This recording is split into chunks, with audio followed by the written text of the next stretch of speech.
developer campaign influence through donations? Yeah, I mean, I think the first thing is it's time to stop incentivizing that. It's time to stop really, putting them in a position where they think that they run the city. The city needs to stand up and actually build the affordable housing their damn selves, right?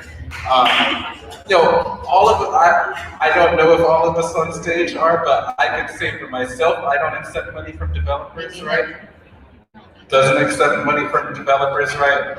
For far too long, we've been talking about how do we appease the developers and how do we give them stuff. But we're never talking about how do you appease the Black population that built this damn country, right? And it's time for us to start talking about that, right? Many candidates are running and talking about how do we appease these people and how do we incentivize this. But how do you start standing up for the Black community and talking directly to Black people?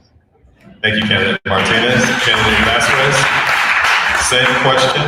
What do you propose to incentivize developers to build affordable housing while cutting back developer campaign influence through donations? Thank you. So we can't talk about developers without talking about the money of politics. And the fact that developers are too cozy with our elected officials. They're electing who's running our city.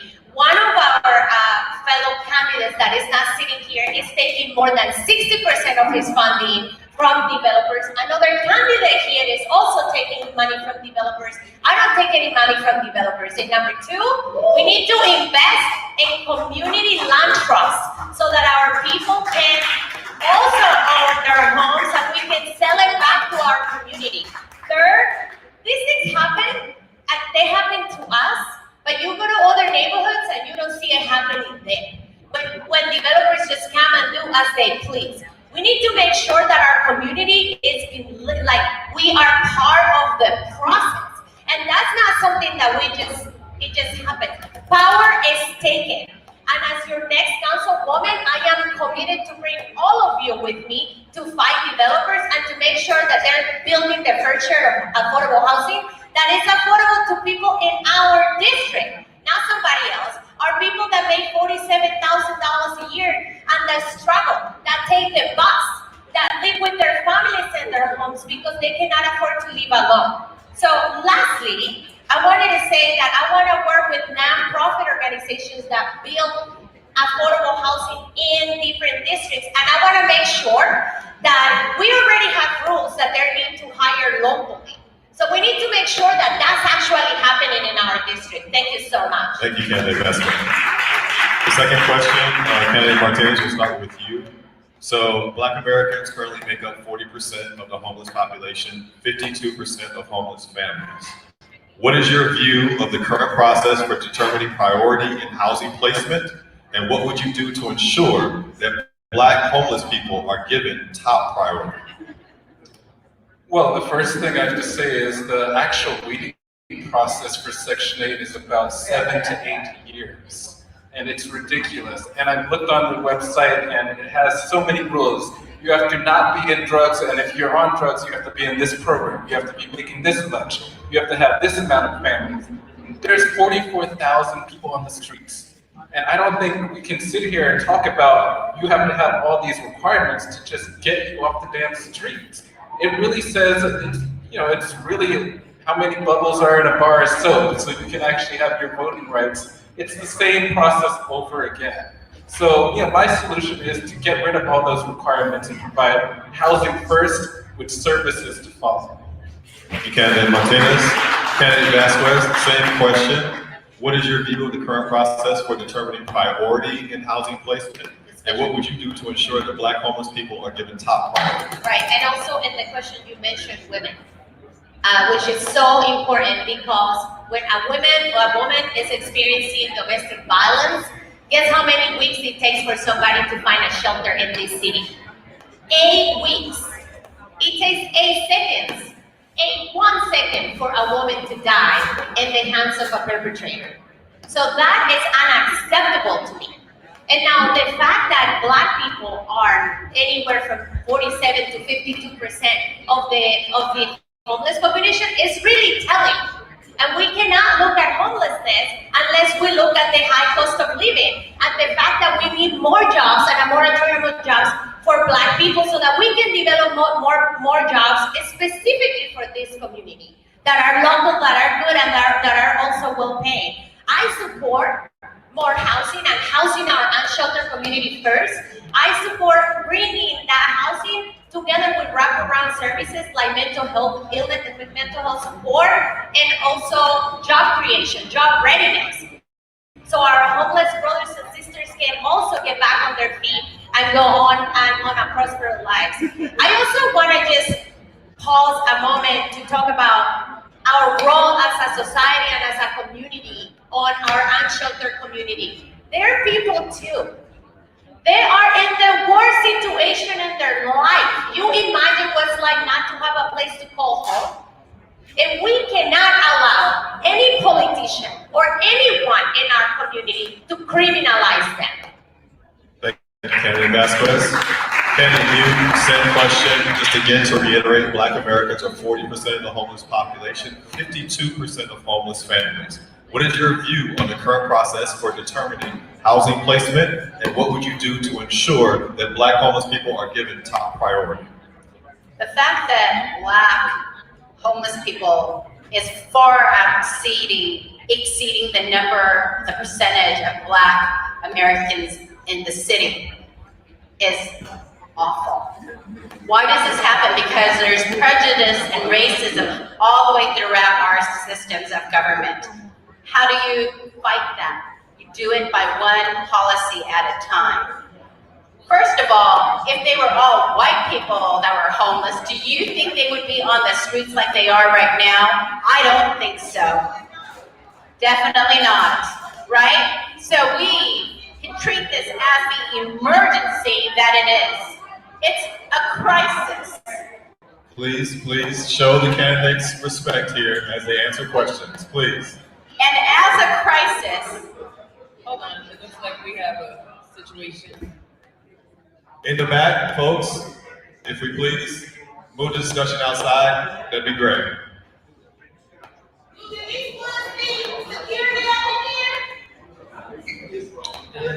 What's supposed to be security at the front door? What happened?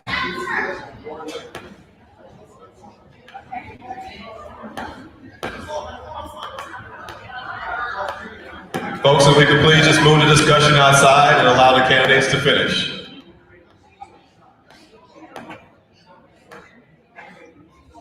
Okay, so I've been given a signal that we are moving back on. We're going to give you 1 minute to complete your answer, and let's go. so I was saying, we need to treat homelessness as the crisis it is.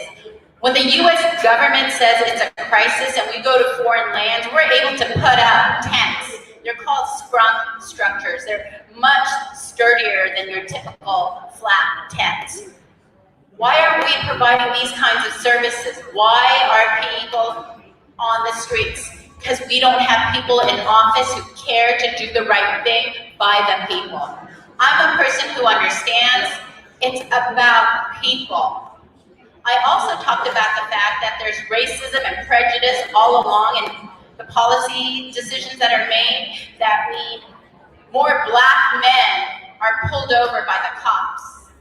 That Black men, if you are 3 or more walking down the street, moms don't want to send all of her children out because they're going to be pulled over by the cops. I'm someone who understands this and want very much to be your next representative, to be able to solve these problems. Thank you, candidate Liu. So in the interest of time, we're going to move to the lightning round. In this round, please keep your responses to a yes or no with a minimum 5-word qualifier. We'll cut it short. We'll cut it short. Okay, so I've chosen the shortest questions on the list because you told me to keep time. First question, and we're just going to go like that. Okay, do you support third-party risk analysis of LAPD officers to reduce city liability? Sounds good, but I don't know enough. Okay. Yes, and move towards cutting the police by 50%. Anything that is going to reduce city liability? No. Do you support allocation of LAPD funds to train community-based patrol services? Yes. Need more information. Okay. I'm not sure I'm not sure of this at this point. I will say there are services and needs in the community that I will fund. And that is something, I don't know that you can actually use in that budget, but I would have discretionary funds and I would allocate. Thank you, Yes. thank you. Okay, do you support allocation of funds to hire and train mental health specialists to LAPD? Champion. Clarify, sorry. Would you support the allocation of city budget funds to hire and train mental health specialists to LAPD? Kind of like they have in the UK. Let me, do you mean hire them as to be part of the LAPD? Yes. No. If there are an outside unit that is gonna take funding from the police and we can train folks to deal with our homelessness, yes. But as it stands, no. I am happy to fund mental health services to be provided so that the police can do their job better. Okay, would you support drug rehab programs to qualify more Black contractors, or to qualify more Black contractors so that they are hired? So, okay, this is not a lightning round, you guys. So we're community organizers, right? And so we've met with the mayor's office and our deputy for this area. And the conversation that came up was that the testing for marijuana is an issue, but marijuana stays in the blood 14 days. Cocaine stays in the blood for 3 days. So it's easier for you to almost get off of cocaine and get a job, but then if you smoke marijuana or use marijuana, you're penalized. And so the question is, would you add a rehab component to the hiring so that we can sort of deal with the issue, because it has a racial disparity, whether we want to admit it or not. I'd actually say, why in the world are we doing a drug test when marijuana is legal? All right. I almost don't need to answer. That's my exact same answer. Yeah, I don't think we should be doing a drug test. I think we need to support folks in reentry, and also policies that if cannabis is already legal, it should not be required to be tested on that as well. Thank you. So we have one audience question, and it's specifically for candidate Vasquez. And this was perhaps an opportunity for you to clarify what might have been a past statement. So the question is, why did you say that you don't need the Black vote to win CD10? And if that's not a statement you made, you have the opportunity to clarify that. Absolutely. So as I shared earlier, I'm also half Black. My dad and my mom's side of my family are also Black. We're Black from the Pacific of Colombia, which is a little different than other parts of our country. I have not made such a statement. I think I have always spoke about my campaign as a campaign that is inclusive, that it requires everyone. I have also shared that I am committed to talk to every voter in my district. That's why today our canvassing kickoff have 50 people going out to all places in this district and not just certain areas. So I just want to clarify that that has not been something that I have said. It doesn't align with my values as an organizer, and it just doesn't align with what I believe as a human being. Thank you very much. Please give the candidates a round of applause. Thank you for being here.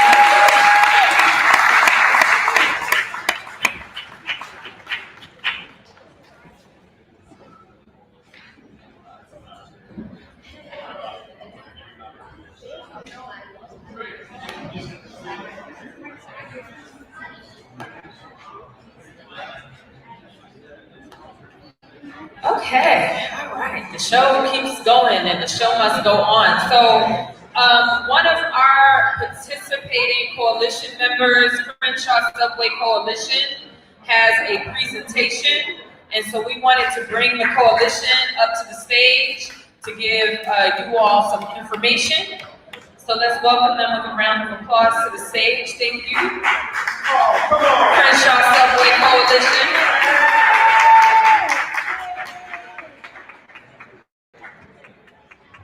Somebody say, free the land. Free the land. Free the land. So we are talking about the fight to save Black LA here, right? And let me make this clear, and I say this often to foundations who have all their quote-unquote place-based strategies.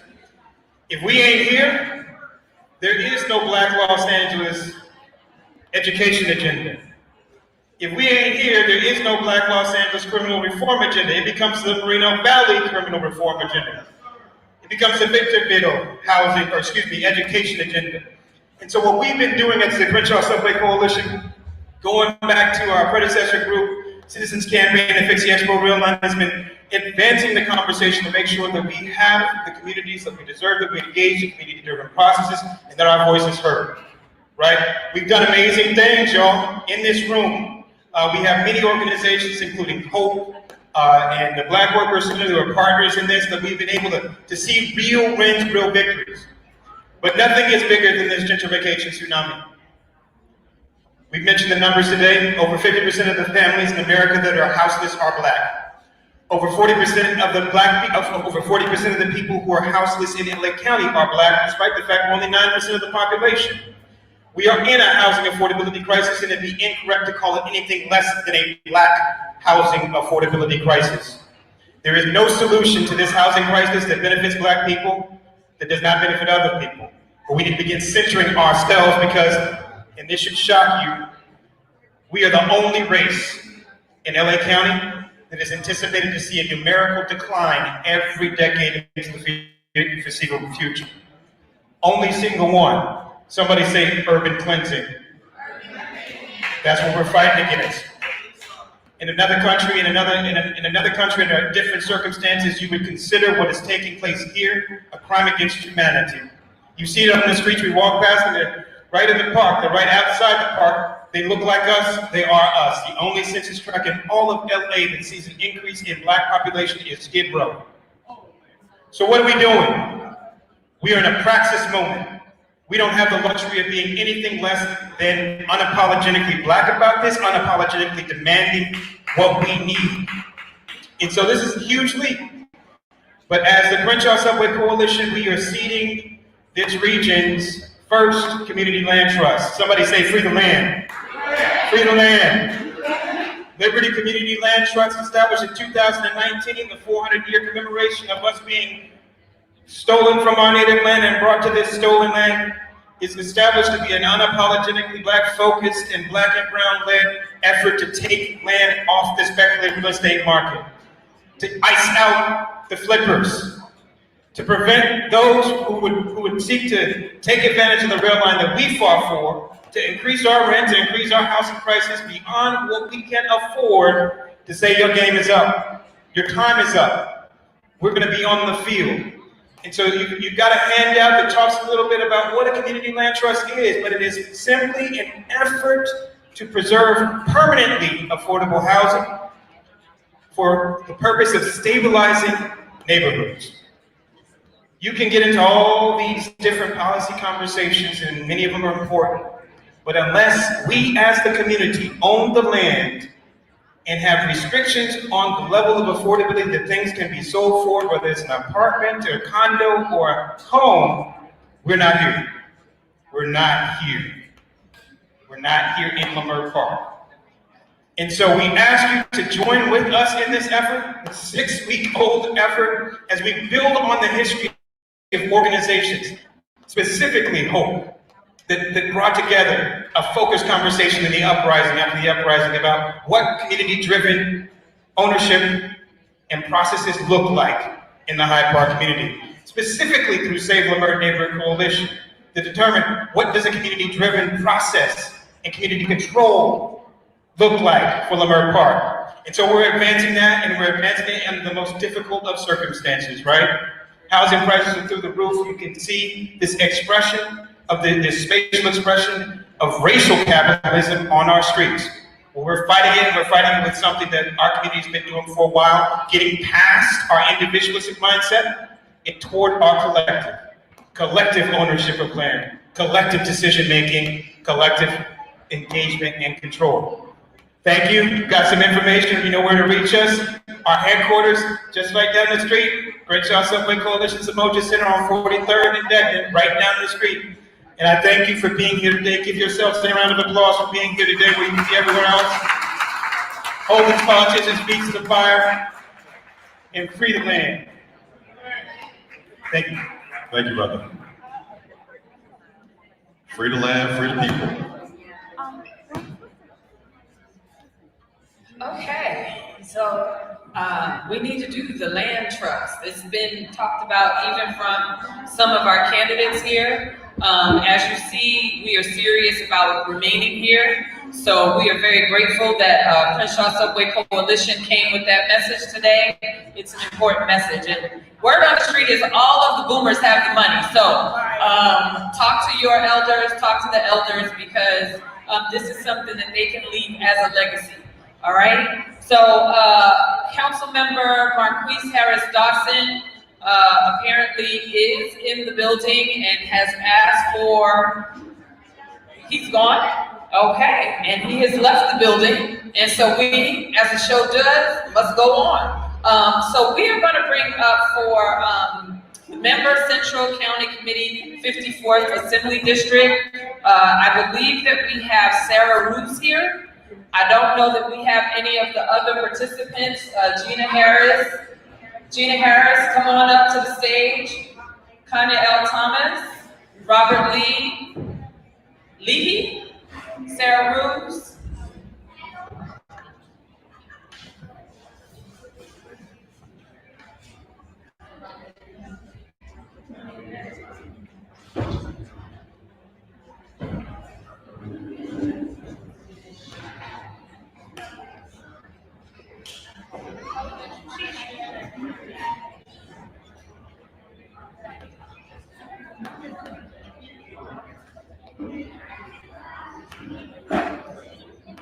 And so just to hop into the ground rules really quickly, you each will have 2 minutes to intro yourselves. We have some questions that have been prepared. You have 2 minutes to answer the questions. And I don't know how much of the lightning round we're going to get to because it hasn't been fast enough. That's what they keep telling me. So welcome and thank you so much for being here today. And just so you guys know, we are actually seated in the 54th district. So if you live around this vicinity, this is the 54th district. And again, this is for the Democratic Party. So, okay. And we'll do this so that we move the question, like the second question, we'll keep it moving like that. What are the top 3 issues per the Democratic platform versus what you perceive to be the top 3 issues facing Black Angelenos? Do I work my intro into this? I'm ready to get it. I've seen you up here the whole time. You wrecked it though. I get it. So get your 2 minutes. Okay. I'll make it. I'm Gina Harris. I am currently one of your Democratic State Central Committee members for the 54th Assembly District. Y'all didn't know what that was, and I'm going to tell you why soon. I'm a registered nurse. But unlike most people, I'm not from here. I'm from Indiana. So I moved here about 7 years ago, and something about the magic of Los Angeles woke me. So I got involved because I started seeing people suffer, and I was tired of seeing people suffer, knowing how much money is flowing through this city. So I'm like, if y'all suffering here, then for sure we're suffering back east. So that's when I started getting involved and learning more. And I, worked on the Bernie Sanders campaign. I just kept pushing forward, got involved in the Democratic Party, basically saw we have a problem inside. Yeah, you can point the finger out, but you always got to look inward. And we have a problem inward, which is our party is manipulating us and using us. And Black folk, we are the pillar of this party. They want to pander our vote, but then they don't want to represent us. No, bro, no. So So that's what got me involved. And then I ran, I got elected, and now I'm just mainly here. The word of the day for me is accountability. So I'm going to say that quite a few more times today, but accountability would be the word of the day. So I'm Gina, and I'm passing on. Hello. Hi, I'm Sarah. It's really very exciting for me to sit next to people who've actually been part of the Democratic Party and to hear from Jasmine earlier. I'm new to this process at the city level. I've been very active in my community for a long time, especially with education politics. I've written about it for years and been on the Marvis Neighborhood Council, Community Council. So I'm looking forward to the opportunity to actually just sort of basically educate people, as Jasmine was saying, as to what was going on, what we could do. I wanted to make one point, which is sort of tangential, that the LA vote that people made. Somebody asked for the number of Democratic registered voters and then how many people are no party preference. There is a real issue if you're a no party preference and you want to vote Democratic in the election, and you should talk to them about what to do.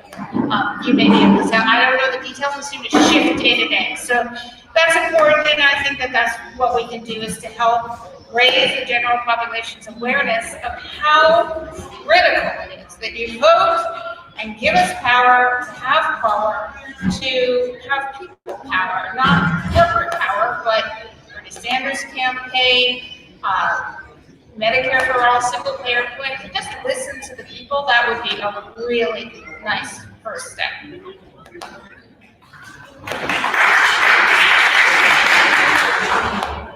Good afternoon, everyone. I am Connie Thomas, and I am currently a member of the Los Angeles County Democratic Group.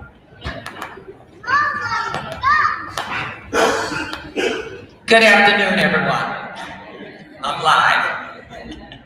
Okay, I am Connie Thomas, and I am currently a member, an incumbent member of the LA County Central Committee. I have served on the Central Committee for the past 8 years. And as a member of the Central Committee, we look at issues, legislation, diverse actions, things that are going on in the community. And your representative is your voice on the County Central Committee. Looking at the Central Committee, I see that there is a need for more voices from our community. And I am hoping that more of you will become interested in being involved in the politics and the policies and the decision-making for our community. I am from the community. I am the chairperson for the Community Action Mobilization Team. I serve on many other organizations in the community. I want to let you know that as a member of these organizations at all times, I am acting as a voice for you and for the minority community. So I am hoping that today and with this election, we are able to make some changes. We're looking at candidates. We're not just looking at candidates because of their name or the color of their skin. We are looking at candidates who are busy, involved. You see them on the street, you see them at meetings. And some of the organizations I belong to, the Crenshaw Subway Coalition, the Crenshaw Chamber of Commerce, I'm on the executive board. Time. Thank you.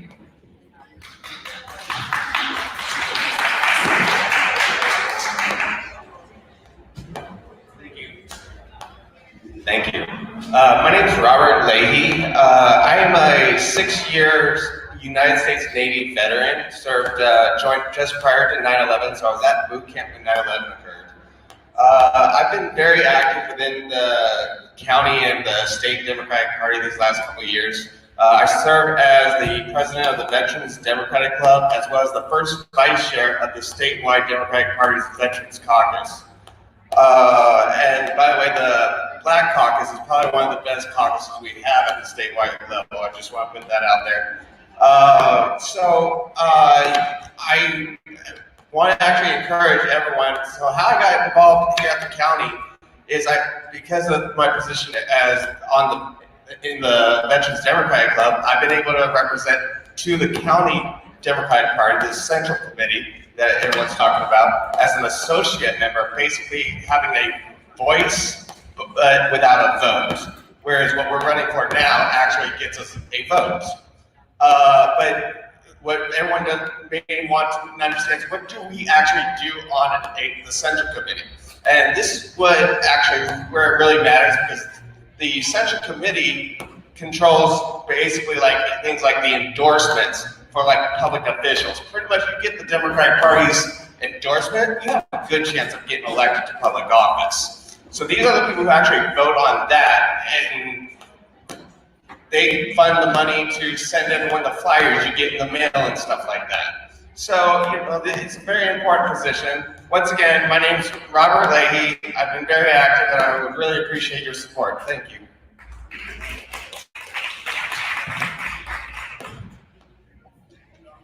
Now I guess we're doing questions. Okay, so this isn't applicable to all of you, and I'll ask again if need be. What are the top 3 issues per the Democratic platform versus what you perceive to be the top 3 issues facing Black Angelenos? So the top 3 issues that I have perceived in my time in the Democratic Party is money, money, and we're gonna make you think that we're doing this, but money. And the top issues I see facing the Black community is homelessness, houselessness, healthcare. I'm a nurse, I have to work that in there, but healthcare and overall empowerment. We are being kept down, our noses to the ground, just to make our ends meet. So how can we participate in democracy and get involved with this party when I have to work 40, 50, 60, 70 hours a week just to pay my rent in the city? Affordable housing wasn't an issue. That's not a Trump issue. That's not a Trump issue. The party wants to keep pointing their finger at Trump. I couldn't afford rent before Trump. I can't afford rent after Trump. So what are we doing here as a party, as a Democratic supermajority? What are we doing? We're supposed to ride this big blue wave. Whatever happens in California goes towards the country. Well, hell, it's messed up. So the country's messed up because we're messed up. So that's why I just wanted to get involved more, because it's time just to have that said. No more bobblehead politics. I'm not saying yes to you because you're Black. I'm not saying yes. I'm saying yes because of the issues. Okay, so Sarah, same question. Well, it's great because I'm not sure if it was mentioned, we're not actually competitors up here. You're allowed to vote for 7 of us from a field, I'm not sure how many. I couldn't possibly agree more. It was perfectly stated, money, money, and money, and the only issue really is, which of the many incredibly needed sort of sectors one wants to be directing an insufficient amount of money, and why is there an insufficient amount of money anyway? Because there's a huge amount of money sloshing around out there. It's not getting where it needs to be. You look on the streets, it's clear there's a huge population of needy people who need more attention. You look at our schools, they need more money, and which reminds me of another confusion that was happening, Prop 13 and Measure 13. There's a state Measure 13, which is about floating a bond for school money, and there's a Prop 13, which is very, important to all these conversations about how our government has enough money to run on, because it has to do with how people are, how businesses are taxed versus how tax money is raised.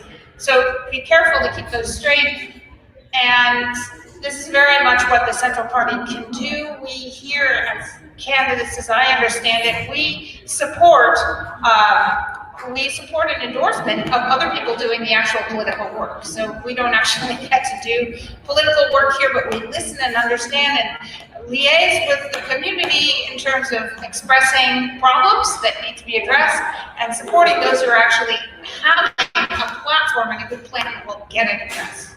Healthcare for all is an obvious thing that needs to happen. It's important to jobs, and working, and money. Thank you.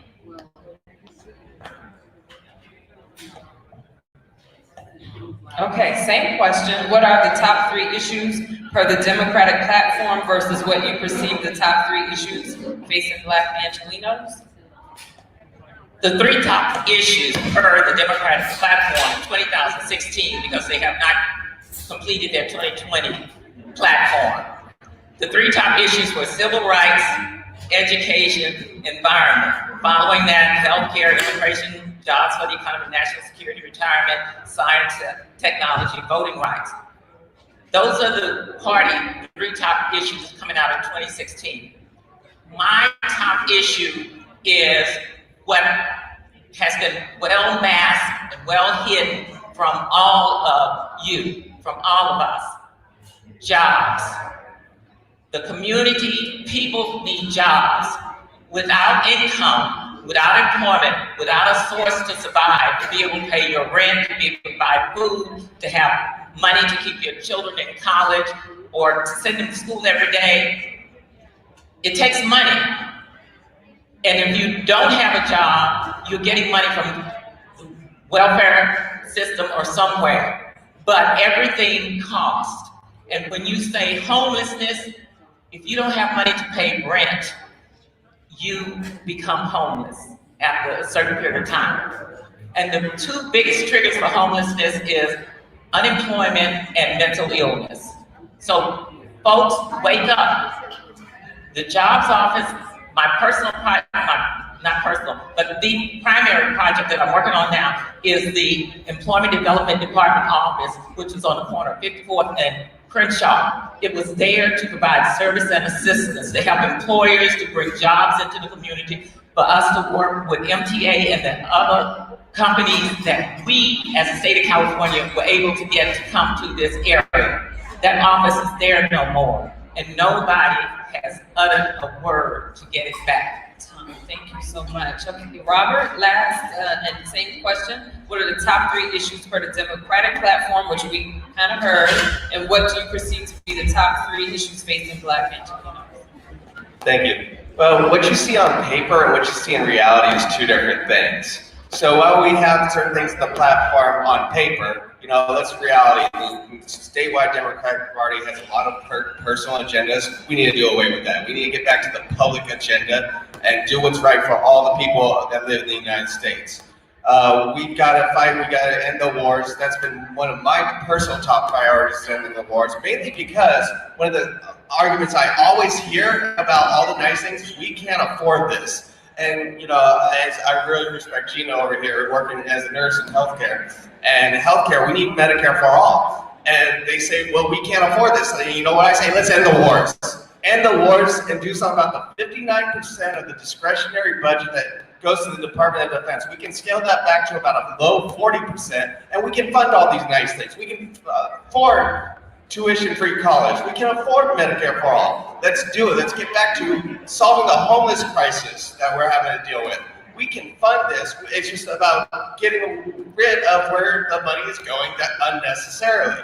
So let's do something about that. And as far as what is my perception to be the top 3 issues facing Black Angelenos, me as a white person, I'll defer to all of you guys about that. I appreciate the education on that, and I will promote whatever you guys tell me you think is best in that area. Thank you very much. One more question, Robert. This time we'll start with you. I've heard a lot of talk about money on the stage. I'd like to talk a little bit about wealth. Wealth being defined as assets net your liabilities, right? So out of $120 trillion in national wealth, Black Americans currently own about 2.6% of that. So we all hear about the racial wealth divide and that chasm that is continuing to grow that will see Black wealth go to 0 by 2053. So my question to you is, leading economists and experts agree that the solution is a multi-trillion-dollar, multi-generational reparations plan. Would you prioritize reparations in your selection of any candidate which you lend your support to? Absolutely. Yes, so we do need reparations. think we need a healthy discussion on what exactly that looks like, but we do need reparations. You know, the only concern I would have about people that don't actually come from descendants that just like, you know, came mid-20th century and don't want reparation. No, it's actually having for the people who were actually descendants, who were actually indigenous people. I'm good friends with my neighbor who's indigenous. And so, you know, we do need to have reparations. We need to talk about what that looks like. And we need to find it in the federal budget and say, hey, what can we do about it? You know what, I'm gonna go back to that military budget, that 59% excessive discretionary budget can be put to better uses. And I think reparations would be a good start. Thank you, Robert. Connie? Okay, you can call it reparations or subsidy or welfare or support, whatever you name it, for providing it to the Japanese, providing it to the Jewish community. We need economic support. We have been denied more for longer and in greater amounts than any other ethnic group in this country. And our contributions are greater than any other ethnic group in this country. So yes, we need, now, if you want to frown on the word reparations, so frown, but help providing us with assistance, deserved assistance, earned assistance, I say yes, we do need that. And we need to stop being so apathetic in letting people convince us that we don't need it.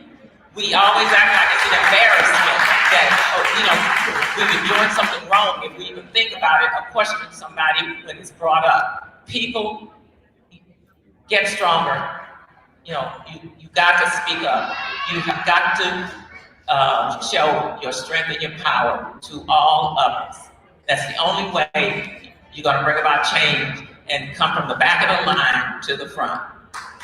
Thank you, Connie. Sarah, same question. Would you prioritize reparations in your selection of a candidate to which to lend your support? The short answer is absolutely yes. Slightly longer is what she said, better than I could. And an elaboration is what you pointed out about, you know, listening and hearing and taking a lead from people who are actually Black, which I'm not, in case you didn't notice. It's clearly a ridiculous situation that this disparity of wealth continues, and it exists and continues, and that there's not a clear path set up for any kind of addressing the situation, and that just has to stop. Yes, I'm extremely happy to prioritize that. Thank you, Sarah. Jenna? All right, so I told you I was going to go back to this word accountability, right? So I've been kind of reading Dr. King's last work, Where Do We Go From Next? Chaos or Community? And let me tell you, what's written in that book is still going on right now. And this is 50-something years later. That book was written 20 years before I was born. And he was saying the same words that I'm saying right now. And I was just like, well, damn, where have we gone? Absolutely, I support reparations. But I just don't support cutting a check. Cutting a check in the current system right now, we will fail. I don't care. I mean, let's be real. What do some of us do at tax time? I'm keeping it real. So I support reparations as a multifactorial approach. We need credit repair. I need student loans gone. I need free access to every damn college, public and private, on this land that I built with my ancestors built. And I want access to the White House too, because my ancestors built that too. But most importantly, accountability. The fact that we're still having this conversation is a problem. We have had plenty of Black leaders. So I am empowering you, if this conversation comes up in the next 4 years and it actually legislation is written, contact your congresspeople. They're Black. Karen Bass is Black. Maxine Waters is Black. Contact them. Make sure they're supporting it. Make sure they get their colleagues to support it. Because if it doesn't pass, I'm coming back to them. I'm coming back to the Congressional Black Caucus. I'm not pointing the finger at Trump or whomever, the Republicans. I'm coming back because we are the strongest community that have just been held down. We are strong. Stand up. Okay, I'm sorry. Thank you, Jenna. Thank you, all candidates. Appreciate you being here. Please give these folks a round of applause.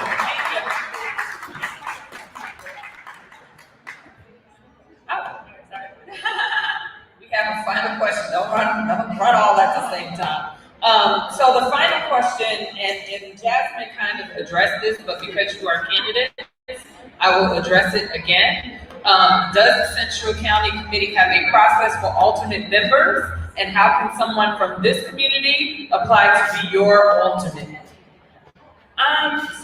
Alternates are typically appointed, and I think the best person to answer this question would be Ms. Connie, because she has the most experience on the county committee. But as far as I'm aware, and I've read that alternates are typically appointed. So to become my alternate, I would have to know you, because I'm not just sending anybody to have my power to go vote on this committee. And we can invite you back to create a pipeline. Absolutely, Okay. because actually, as an ADEM, as a Democratic state, Central Committee member right now, I hold the spot at the state level. Well, if I get elected to county committee, I won't need that spot anymore, and I want to bring in somebody from this half of the 54th to come in after.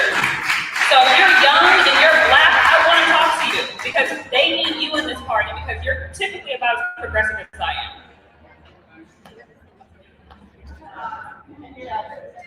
Yeah, my understanding, looking forward to that, the third answer. My understanding is that there's a centralized lead who makes these appointments. And I just want to say that there is an online video, if you go to YouTube, that was quite helpful. It's kind of a cartoon, but it's a good cartoon about the structure of the California Democratic Party, which is just rococo. It's hard to follow, and there's good suggestions on there of how to become involved and to become a surrogate. Sorry. Okay, my first answer is, why settle for alternate? Run for a delegate. Become the voice, become the person, become the power, become the leader. You can do that. So please consider that as your first option. Second option is an alternate, and I am in the process right now of appointing a new alternate for myself. She has the paperwork. I signed them Tuesday night at the meeting, and she will become my alternate, and I had a hard time finding an alternate, let me tell you. But to become an alternate, anyone who has been elected as a delegate through the County Central Committee, that person can or should always have an alternate in case anything happens and they can't be at a meeting, then their alternate is there. The alternate is the person who represents you, who votes on issues and endorsements. So it should be somebody that you trust, somebody that your political thinking is similar to, somebody that you can, discuss things with and have personal privilege. That should be the kind of person you consider as your alternate. But I will say that, consider running, and then you can have an alternate. Thank you.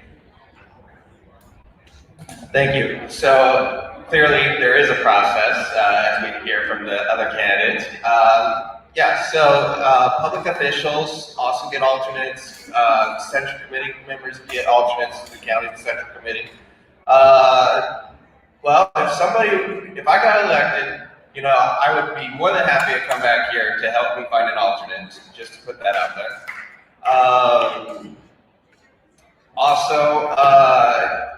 I have to agree with Connie to not wait. There's other things you can do.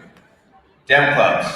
All right. Every Dem club gets a representative to the County Central Committee. They are not an alternate. They're what's called an associate member. That's what I've been the last 3 years. Again, they get no vote, but they get a voice. Now, if you want to do that, at least you're involved, and then you can still be in somebody's alternate member. That way, if that member's not there, then you get that vote. I would be more than happy to talk to anybody who wants to find out more about how to get involved in the county party. We do need many people, and anybody can get involved. The problem is people are complacent and don't get involved. There's so many opportunities. Going to a Dem club takes 2 hours, 1 day a month. Me and Gina go to Culver City Democratic Club. You know, it's a place to get involved, and there's lots of Democratic clubs, very specific to areas or to what's the word I'm looking for? Different communities, basically. Like for me, veterans. You know, there's plenty for Black communities as well. You know, a Dem Club is a good start to get involved. Thank you. Thank you all. Okay, thank you, and thank you all. We learned two words I want to share that we heard today. We heard you can become a member of a Democratic club. I know Connie's a member of New Frontier because I see her at meetings when we both are in the room. So that's one Dem club. There are others in this surrounding area. I heard the word associate, where you get to be a liaison from that Dem club up to the county committee. And then I heard the word delegate. So those are all pathways for us to actively become involved with the Democratic Party, which, as Jasmine said, is the #1 county committee in the country. So you get to influence the rest of the country. Thank you all so much for being here, for the information. Thanks so much. And I also wanted to add that the Los Angeles Democratic Party has 12 standing committees, everything from legislation on, and you can participate in those committees. You have to be a Democrat to be on those committees, but you can petition to be on any one of our standing committees as a member.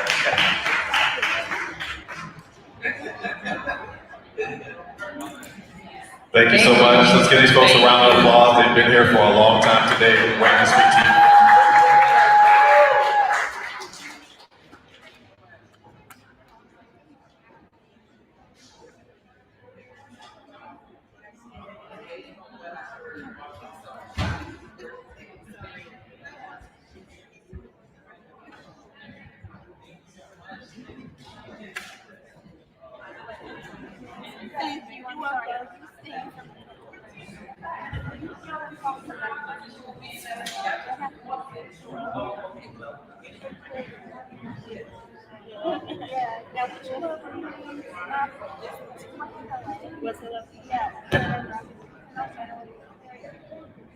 Okay, folks, so we're going to keep the show still moving, and I just want to take a second to recognize all of our member organizations that help put this informational on for you all today. Africa Town Coalition, I want to give a round of applause for Africa Town Coalition.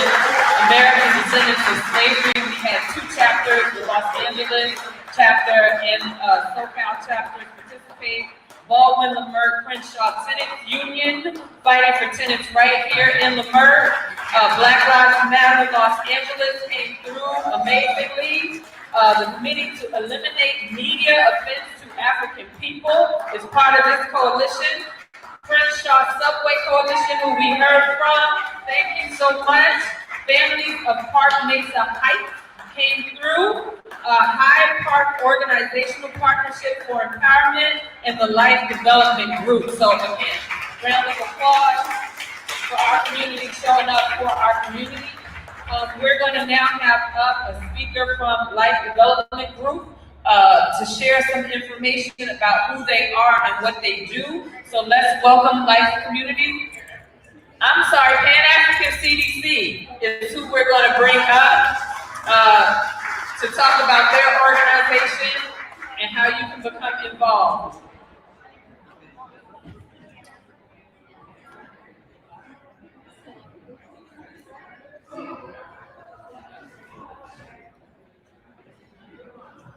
Hello everyone, my name is B. Hall. I have to apologize for my shoes, but I am trying to avoid surgery.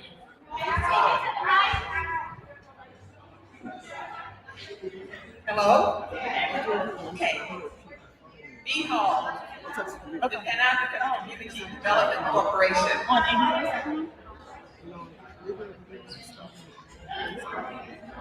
B. Hall, Pan-African Community Development Corporation, formed in November 2018. I said I have to apologize for my shoes, put on a suit, and then you have on this kind of stuff. I'm trying to avoid surgery. So this is what's going on. You talk about there's a problem with jobs. there's no problem. There are no problems at all. You gotta know. Malcolm X said, if you have a problem, there's no new problem in the world. Just look at what other people did, and you do the same thing. This is a map of Filipino town.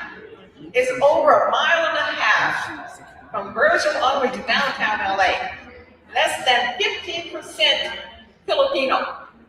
This area is 75–80% Black. There are at least 14 other cultural tourism destinations named. Koreatown, Chinatown. Why do they do that? 2 reasons, among others. Number one, tourism is the #1 economic industry to create jobs. All that you have to do is name this area Africa Town and they will come. Over 45 million people come to the city of LA as tourists. And when you name something Black Africa, you know that well they're gonna come see what you're doing. There was a study that was done in 1998 by the city that said if you name this area with the cultural name Africa, that it would create 200 new jobs just like that. It would create $25 million the first year in revenue. How is that possible? Just consider 45 million people. If 10% came through here, that's 4.5 million. You couldn't handle it. If 1% came through, that's, I lost track. But it's at least 450,000 people. If 1/10 of that, we don't have 4,000 people coming through here as tourists. Tourists drop at least $100. All you have to do is have a little stand that has a Black this and that on it, an Africa this and that on it. They will buy, they spend money. That is the #1 thing that you have to do. Now consider this. Back in 2004, I did a plan, business plan for this area. It was adopted by Congresswoman, then at that time, Diane Watson. It was adopted by then Councilman Bernard Parks. Now, why isn't it named by now? It is because you don't show up. Politicians don't do anything if you don't show up. All you have to do is show up. Now we have restarted the petitions. Africa Town Coalition is behind it. Now you have an obligation, not just to show up. As I mentioned, there are 2 things that are absolutely necessary. Naming this area Africa Town. The other thing is for you to get off of your money. And I'm only talking about $5 or $10 a month. All groups put money into a pot, except for us. You cannot operate anything without money. Now, what we are doing, we are going to have a little paper back there that says 2 things on it. Number 1, you are interested in helping us get petitions signed. We only need 500 names, and they've already done 250, but we actually want at least 1,000. The petitions are back there. So all you have to do is help us get those petitions. Then we need $5,000 minimum. What do we need that for? Well, actually, we have to have a community meeting for everybody in the Burke Park area, 3 miles radius. And that would get an Audubon. We have to print materials. We have to do a lot of things with that. Plus the main thing that we have to do to guarantee that we show up. And it's not just you, because all groups do this. They pay people to get on the bus. We will pay 100 people to get on the bus to go down to the city council when they have that meeting. And after they get there and be there, then we'll give you the $20, all right? Now, the thing about it is, like I said, it's not on you that you don't follow through as Black folks. The Latinos, everybody pay their people to do that. All right? So in addition to that, we also, of course, have to file with the city clerks, and that's about $350. So we need working capital. Now, in addition to that, though, back to the $5 a month. Consider this, just 2 more minutes, okay? Consider this, if we were to establish a mutual benefit association. Now, mutual benefit association is one of the earliest type associations in this country. A sorority, a credit union, those are mutual benefit associations. It means the members come together and they run it. So what I'm asking you to do is consider going back here and say, I am interested in becoming a member of a mutual benefit association so that as you, as the ground floor, will consent to put in $5 a month. And you will also consent to get on your social media and spread the word to all of your other Black folk friends to join the Mutual Benefit Association nationwide. Consider this now. If we have 1,000 of us putting in $5 a month, that's $5,000 a month. That could easily, seriously, pay the note on a building that costs $1 million. Time's up. Time's up, she says, which means that I'm getting off here. Please come on back there and talk to us and be involved. You absolutely must be involved, otherwise you'll be sitting here another 10 years. You won't be sitting here because of gentrification. Y'all won't be here. Thank you very much.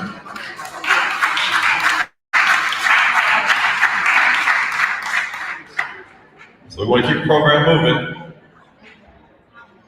And we have Joe Collins, candidate for U.S. House of Representatives, 43rd District.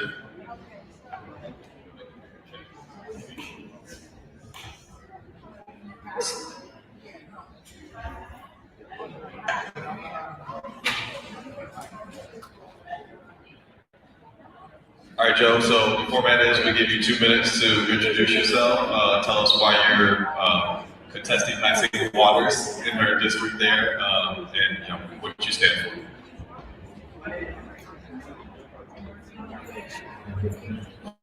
My name is Joe Collins, and I'm running for Congress in the 43rd District against Maxine Waters. I am from South Central Los Angeles. I am a U.S. Navy veteran. I served 13 and a half years in the United States Navy, and I got out of the military at the end of 2017 to come back and run for office. The reason why I'm running for this seat is, a lot of people think I am a Republican, so a lot of people think that, you're a Republican, so you're running because you hate Maxine Waters, but that's not the case. I'm running because I want to be able to provide value for our district and provide opportunities. Maxine Waters, she was really good back in the day. She did what she had to do, but her leadership style for where our country is going is ineffective. We have to be able to provide opportunities for our youth, and we have to be able to take care of our senior citizens and rebuild our communities. So that's why I'm running for Congress in this seat. Thank you, Joe. So the format, we'll have 3 questions. You'll have 2 minutes to respond to each question. Please keep an eye on the time. We're running short. Folks I know are getting hungry. So first question, what is your position on paying reparations to the American descendants of slavery who suffered under that institution here in the country? I do support the concept of reparations and having reparations paid out, but I also think that, one of the biggest issues that we have in the Black community is financial literacy, right? So if you give people who do not have financial literacy reparations, what happens, that money goes right back to the institution that gave it to us. You also know that Black Americans, we have the most buying power in the United States. What is about $2 or $3 trillion right now. And so along with reparations, one thing that I would consider often is financial literacy, which constitutes wealth building tools, financial wealth building tools. It also comes with estate planning as well as irrevocable trust planning, so we can make sure when we get our reparations that we can have our assets protected. Thank you. So pivoting from reparations to immigration, what do you see as the biggest issue with California's immigration stance as a sanctuary city? I think the biggest issue is sanctuary cities, period. When you talk about sanctuary cities, what happens is you allow illegal immigrants to come into our country, and that's breaking the law. As you know, if we break the law, what happens? We get abused by the system, the unjust criminal justice system. So if we have to abide by the laws, I feel like illegal immigrants have to abide by the laws as well. That means following the process regardless of how long it takes. Also, one thing with illegal immigration that we're having right now is that, you know, our governor passed a bill granting billions of dollars for healthcare for illegal immigrants. I feel like we can take that money and protect our own senior citizens and our own people, give our communities healthcare. Also, when it comes to housing, illegal immigrants, they take all our housing. As you know right now, one of the issues that we're having is that they grant illegal immigrants with children housing before they grant our own people with housing. And right now we have an influx of homelessness that could honestly benefit from those programs. So those are all issues with immigration. I'm not a fan. Thank you for that, Joe. You mentioned that you're running against Maxine Waters, long-term member of the House here. Yes. Also a member of the Congressional Black Caucus. Yes. So what is your assessment of the current priorities as expressed by the CBC, and how would you amend those if elected? When I first started doing research on the Congressional Black Caucus, I thought it was a great organization. We have tons of Black leaders that are going to fight for Black people. But after associating with the Congressional Black Caucus, one thing that I found is, and it's going to sound bad, is the Congressional Black Caucus creates uneducated activists, right? We're going to fight against the man, we're going to fight against this, that, and the other, but they never fight the underlying causes. And I tell people this all the time. We have policies that have already been placed that target Black people. So if you want to work for us, why not attack those policies like the 94 Crime Bill, which specifically targets people in inner cities? When you talk about redlining, which creates a barrier between quality neighborhoods and allowing neighborhoods where the majority of Black people live to be underserved. And so the concept of the Congressional Black Caucus started off well, but I do not, in my heart, feel like the Congressional Black Caucus fights for what we need as a people when it comes to allowing us to be free or live what the people who have the quote-unquote American dream. Absolutely. Thank you for that, Joe. Do we have time for a lightning round here? Okay, so Joe, you've seen some of the former candidates on stage. So lightning round, please keep your response to yes or no. Okay. Maximum 5-word qualifier. Okay. All right. First question, would you support a federal excessive force law making all law enforcement officers subject to review in citizen shooting resulting in citizens' deaths? Absolutely, even if it doesn't result in death. Would you support language in HR 1044, Fairness for High-Skilled Immigration Act of 2019, and companion Senate Bill S386, to include language requiring recruitment from Black HBCUs and from African American graduates from PWIs? No, we need our own. Would you bring back the Mental Health Systems Act canceled under Ronald Reagan? You know what? I was reading about that. Sorry, it's more than 5 words. The entire bill wasn't canceled, just certain portions, but it's needed, yes. Thank you. Would you support additional education funding from the U.S. government for predominantly African American communities formerly subjected to redlining? Absolutely. Do you support a federal jobs guarantee? Yes. Would you support corporate tax law or estate tax law changes to pay for reparations? No, we need our own budget to pay for reparations. That's the end of the lightning round. Do we have time for any audience questions, or do we have any audience questions? We've got one here. We've got one. Okay. All right. So, how do you plan to effectively represent a group that needs large government when your party stand is small government? That's a great question. Large government is the reason why we're in the position that we're in now. Large government takes away your ability to make your own choices where your children go to school, takes away the ability to decide how much taxes you make, takes away their ability to live free without the encumbrance of the government. If you ask the government to solve a problem that the government created, guess what? You're going to get this topsy-turvy that we have in the Black communities now. Smaller government is better. Let's make our own plans. Let's raise our own children. Let's have our own religious freedoms, and let's make our own money. Thank you very much. That concludes the session. Joe, thank you for being here.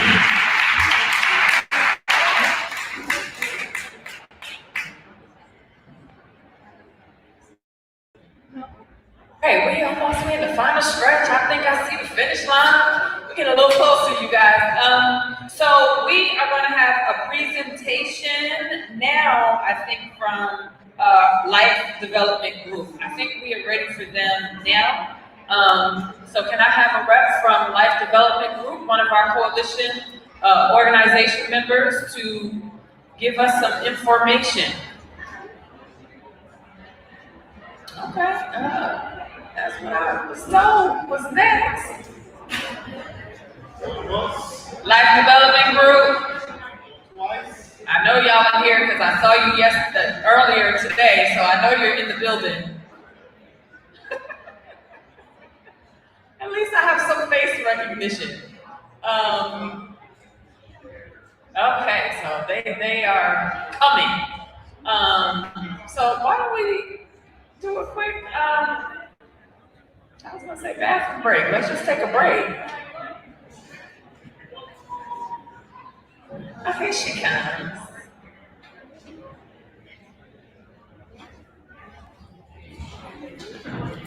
Thank you, family, for watching. Make sure you get the like button up and share this video. Please get the like button up. Let's have a conversation about what's going on within the community. Miss Kiki's here with us. And thank you so much for sharing. Thank you so much. Good afternoon. And so, talk to the people. Okay, I'll talk to the people. Good afternoon, everyone. My name is Kika Key. Can y'all hear me over there? I'm here today to share some information with you all. If you look on your chairs, you'll see this document that says community advocacy on the front of it. And behind it, I want you to take it home and read it because it was a letter written in 2017 to the city by Marquise Harris Dawson. Who left? Okay, who left? I wanted to first say greetings to everybody, and I'm so proud to say Black LA Coalition, because organization is key to what we're doing to get our race going forward. As I said, my name is Kika. I'm a longstanding member of this community. I love South Central LA. I've raised 3 daughters in this community. I've started a tuition-free music academy for inner city youth, and I am devoted to making sure that our community has what it needs. And I'm here in particular today to talk about the cannabis industry that is here in Los Angeles. As we know, LA is the largest market in the world for cannabis. And we know that our history here in South LA is riddled with destruction because of the war on drugs. Our people have shed our bloods, our children have lost their mothers and fathers, and it is really important that we get involved, especially when we're talking about these political candidates, and hold them to the rule of law. If you're not aware, in 2018, the recreational marijuana bill was passed, and there were to be taxes that were gotten from these dispensaries that were to go into our community. Over $100 million has been raised in the past 2 years, and there has not been a dime that has come into our community. So now we must remember, we are holding the back, especially Black people. We in the city of LA were 7 times more likely to be arrested than anyone else for marijuana. And so we have our council members, Marquise Harris Dawson, Herb Weston as community supervisor, Karen Price. They stood because they knew in our community, specifically south of the 10 freeway, we had the highest disproportionate amount of arrests in our communities. And so therefore, these dollars that were raised, last quarter, the city raised $72 million in taxes. It was to come into our communities, and it has not. And so it's time, y'all, that we have to understand and get involved in the rules of the game, because they will let us go right by. We have not been a part of the alcohol industry, the tobacco industry. No industry have our people had fair and significant representation. And so now they pass these laws, not only just in the city of LA, but across this nation. And please be aware that it's happening swiftly, that these white corporations are coming in and they're coming and picking folks out of our community to fall under the social equity program, and they're using us. And the only way that we can override all of that is by educating ourselves. So I'm here today, and I say it starting once again. If you look, there is this letter from Marquise Harris Dawson. This law has been passed. There is legislation that we should be pushing through to make sure that funds are reinvested back into our communities. There is a social equity workers mandate that folks in our community are to be hired, 30% are to be hired into all of these licensed dispensaries. It's not just the weed shops y'all see, it's the manufacturing, it's the cultivation, it's the testing labs, it's the distribution. This is a brand new $1 billion industry that at this point we only have 1% representation. In the city of Los Angeles, currently there are 188 licensed dispensaries. Now we know daggone well when you go up and down our street, there's over 1,000 in our community, right? But we know that there are 188 licensed that they let in January of 2018, and only 5 of them are African American. So now when we look at this trend, and now 2 years later, and they gave us and said we can have a social equity program, and if you come from our communities, and if you can show that you're low income and that you've been affected by the war on drugs, we were to have priority processing for licensing, jobs, and reinvestment, and none of those things have happened. So when we talk about what our community needs, we need economic development. It comes first. If you look at everything else, we're talking about the housing and all the rest, the only thing that's generating income into our communities is this new industry that is here. So we might complain that in 10 years we might not like the weed shops around, but we have to understand that if we get the licenses, we are empowered for generational wealth. It is not just about the individuals that have licensing, but it is about the community benefits that will come from a consistent stream of cash revenue. And there's corporate responsibility that should be happening that we must demand. So I'm asking y'all to participate. I'm asking y'all, if there is one thing that you don't look aside and you don't address, is this cannabis thing that is sweeping the nation. In the next several years, it'll be federally legal. So I'm asking y'all, the other thing that's here, we have an organization called Life Development Group. We give free community workshops about this cannabis industry, not just getting licensed, but how do we advocate to make sure we're getting these funds in our community. We have a workshop coming up on Station 94 on Martin Luther King. Come out, participate. We'll teach you what you need to know about policies, regulations, and let's hold our politicians accountable. Blessings, y'all.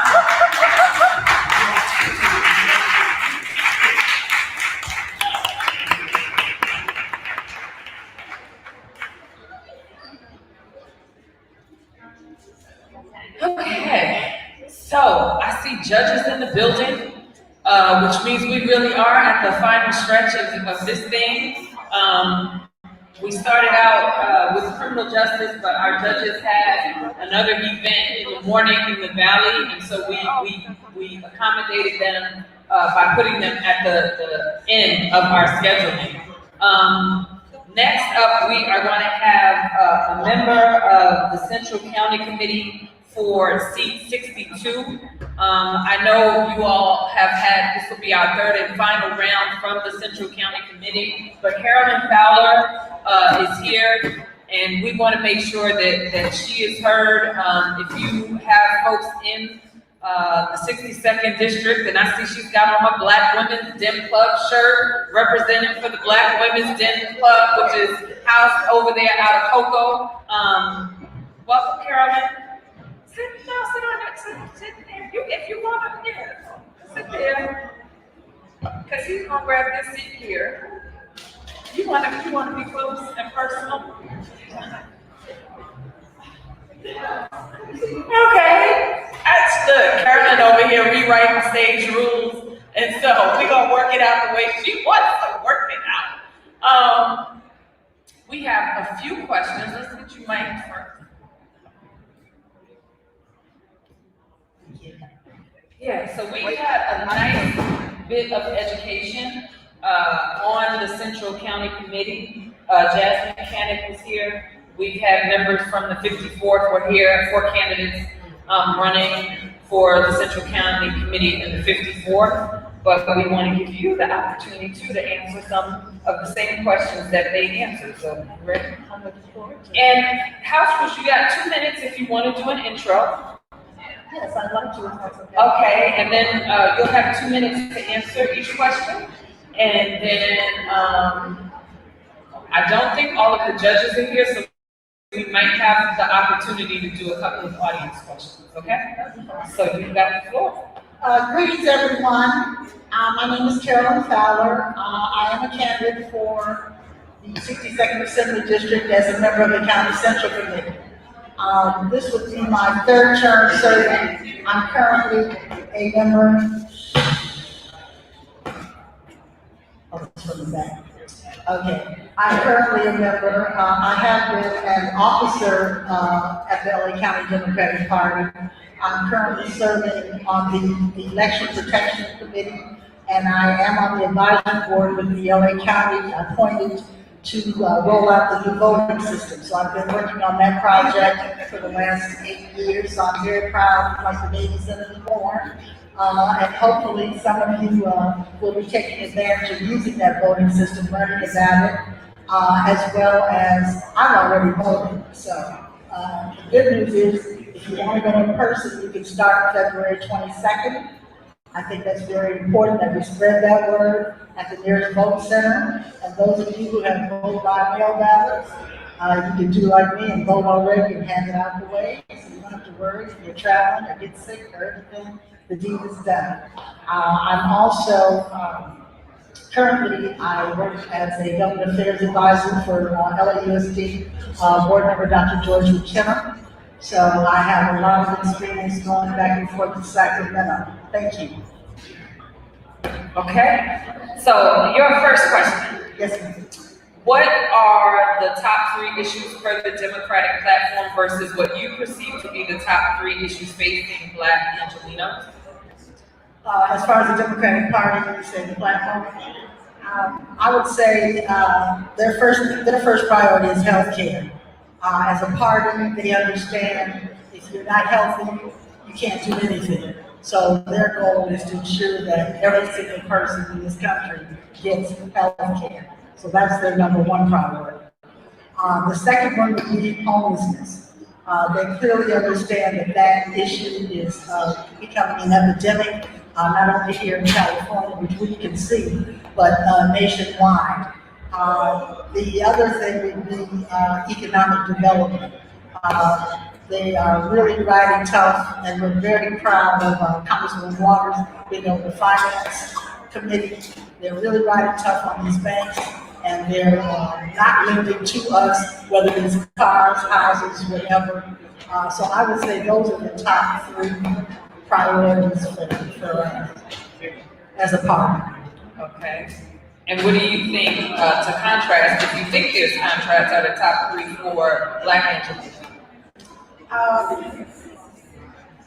Yeah, definitely healthcare, homelessness, and economic development. I would probably say the same. In my district, I would add one, which is environmental.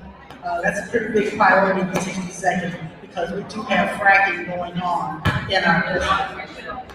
Okay. At a time when Senator Scott Wiener has introduced SB 288, allowing dreamers and undocumented immigrants to run for County Central Committee, how do you propose increased African American participation within the Democratic Party? Well, I'm glad you asked that question. I will share with you that I am a member within the party. We have an organization called Black Women Lead Up, and Black Women Lead Up at the recent state party convention in Long Beach had a whole seminar and workshop on more African Americans running for a central committee and explaining the structure of the Democratic Party and how they can do that. And as a result, throughout the state, we're proud to say that we've got over 200 more African Americans running for central committee throughout the state. Give the website for the Black Women Meetup. Is there a website? Black Women Meetup is not a website. We do have a Facebook page. We just formed. We haven't even been a year old, but we understood 2 things. One, the importance of this next election, the presidential election. 2, the census, because we also did training on the importance of the census, how getting on the central committee, they should sign up to help work through the census, and their jobs through the census as well. So for our community to take advantage of. So I think that answers that. Okay. In the last panel from the 54, the process for how alternate appointed to the Senate, how or would you support someone from this community being your alternate?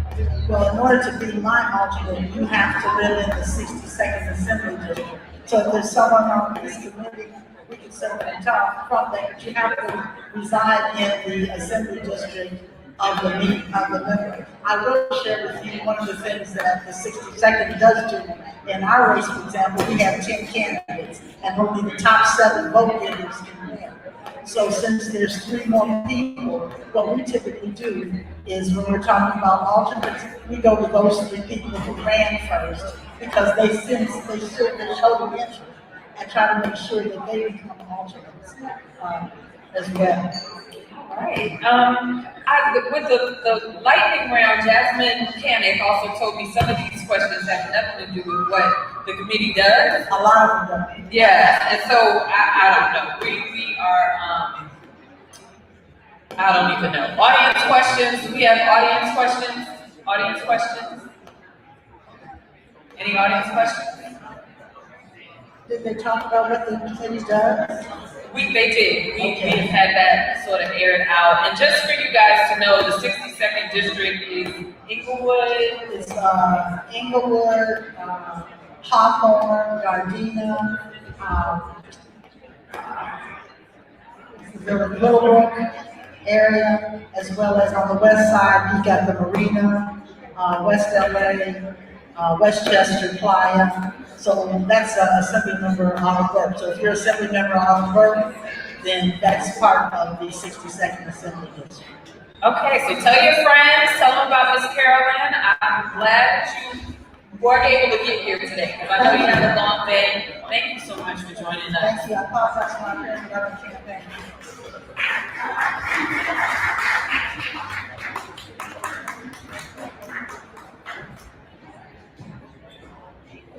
All right, so we're gonna welcome Mr. Al Toomer.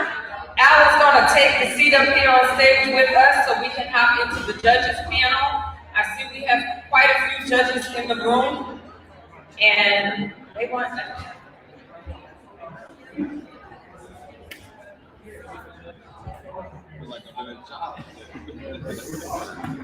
okay.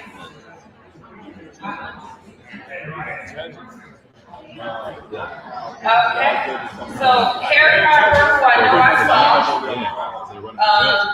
we're gonna have her open the session, but I also want to invite up Emily Cole, Linda Sun, Tim Rubin, Robert Jacobs, to come on up to the stage at this time.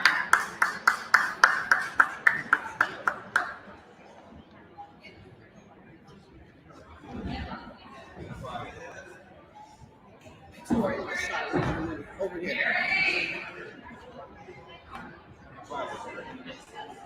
You're fine. So, yeah, we're gonna get Carrie up here, and if we could keep the volume in the room down, we've kind of thinned out. We also have things going on in the back. It's important for the judges, I think, to be here. Judicial decisions carry significant weight. Judges have the ability and the authority to make adjustments during sentencing.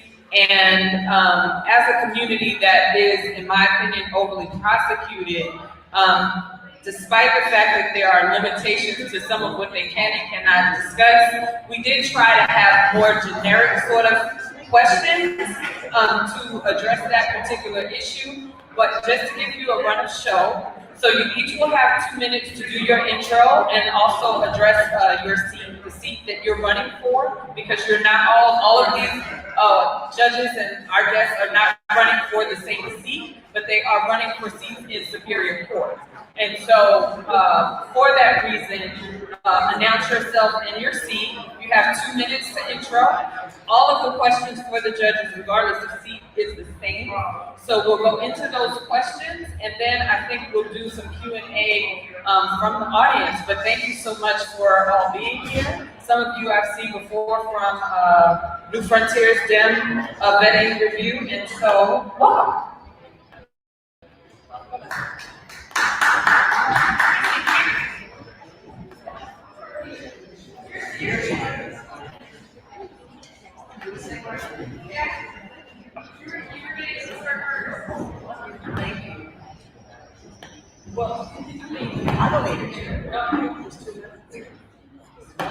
Thanks so much. I appreciate the opportunity to speak to everyone here. I love the Menlo Park area. I frequent it often. I come and patronize businesses here. My name is Carrie Annette Harper.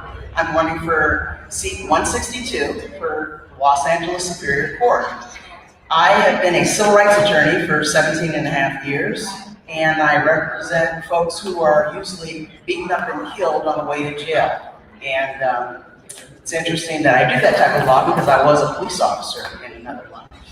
And I'll tell you that good cops appreciate getting bad cops out of the way just as much as you and I do. Because most of the cops, in my opinion, are hardworking, and so we need to do that. I represented the woman on the freeway, the beaten homeless woman, and some of you are nodding that case, Marlene Kinnick. And I represented Kenneth McDade in Pasadena, and Clinton Alford in Los Angeles, a bunch of cases that I've handled, and I try and give back to the community whenever I can. I won an award from the U.S. Congress for dedicating 50% of my time to pro bono legal services for poor folks. So I make a point to do that whenever I can. I also have been one of the National Trial Lawyers Top 100 since 2014, I believe, 2014 or 2015. And I'm trying to think of what else I can give you. I represented the Black Lives Matter protesters pro bono, and when I did, there were no convictions. And I also protected the polls in 2008 for the Obama campaign. I was sent to Nevada, and I was responsible for the calculation of ballots for voters who were initially turned away for unconstitutional reasons, and Nevada went blue in that year, in 2008. So that was a good thing. So did my hometown of Indiana. I was born back east. But I look forward to getting any of your questions to me. If you have any extra questions at www.harper4judge.com, and that's the number 4, www.harper4judge.com, and you can directly email me at harper4judge@gmail.com. I look forward to speaking with you directly. Thank you. Carrie Harper, thank you. Carrie's on the run. She literally came, okay. And we're adding Mayana Dellinger and Tim Slayton to the stage. I didn't call your name earlier. Slayton. There we go. Okay. Well, face it. Now we got it all worked out. You'll have 2 minutes to do your intro, and we're gonna just go this way, so you guys can keep it moving that way, okay? Good afternoon, everybody. My name is Troy Slayton. I'm running for judge also, not against Carrie, thank goodness, because she's an amazing attorney. I wouldn't want to be up against her in court any day. I'm running in a different seat, 145. I'm running against a Los Angeles district attorney, a hardcore prosecutor that they call themselves, and we know all too much about the fraudulent gang database that's going on, where people are being added into a gang database when they don't deserve to be on there. For the last 15 years, I've been a defense attorney. That means I've been the only one standing between the government, the prosecutor with their unlimited resources, trying to put my client into a cage, and me, oftentimes pro bono, trying to protect their constitutional rights. So, a little bit more about me. I went to UCLA, went to Pepperdine. I've lived in Los Angeles my whole life, and I've dedicated myself to protecting the little guy. Over the last 15 years, that's been the vast majority of my work, is protecting the little guy, protecting constitutional rights, making sure that prosecutors and the police follow the rules, so that way they don't run over the constitutional rights of my client. I'd love your support, and it's really important who we seat as judges. The vast majority of the judges in the Los Angeles Superior Court are former prosecutors, and we need diversity. Not just diversity of skin color, where you come from, but diversity of thought. Think about if you or a loved one was accused of a crime. Would you want a prosecutor and then the judge to have also been in that office? And then you and the public defender or the private defense attorney? The public defenders of Los Angeles County who are doing God's work have endorsed it. They believe that I'm the best person in this race. Congresswoman, Chairwoman Maxine Waters has endorsed me. Jan Perry, a lot of other elected leaders. I pray and hope that I have your support. Bishop Noel Jones from City of Refuge supports me, and Elder Paul, also from City of Refuge. I hope that I have your support. My name, thank you so much, Troy Slayton. I'm the only Troy on the ballot. Troy, in seat 145. I hope to talk to you guys. I'll be around. Thank you so much.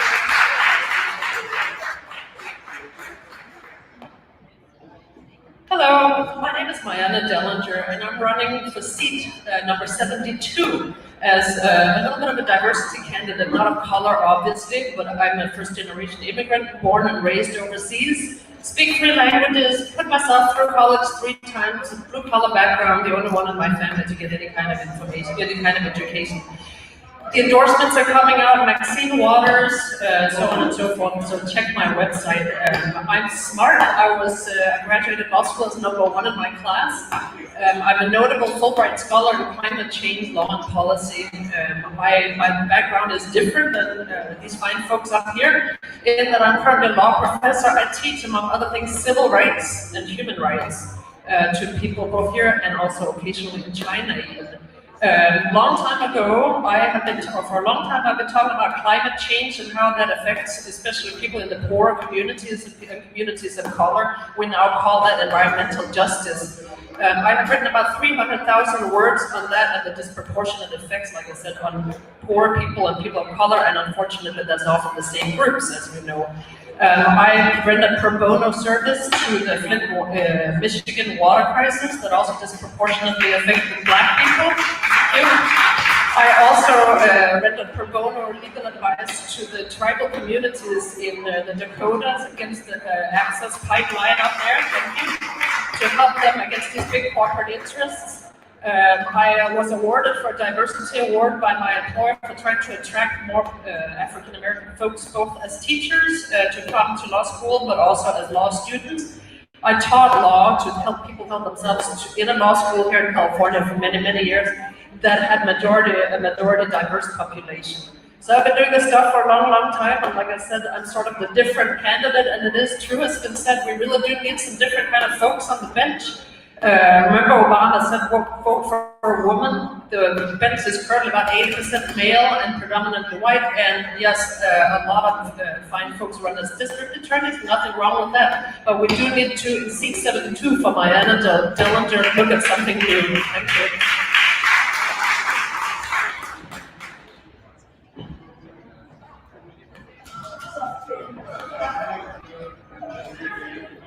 As we celebrate the Black History Month, I am so sad that discrimination is still pervasive in our society, in our nation.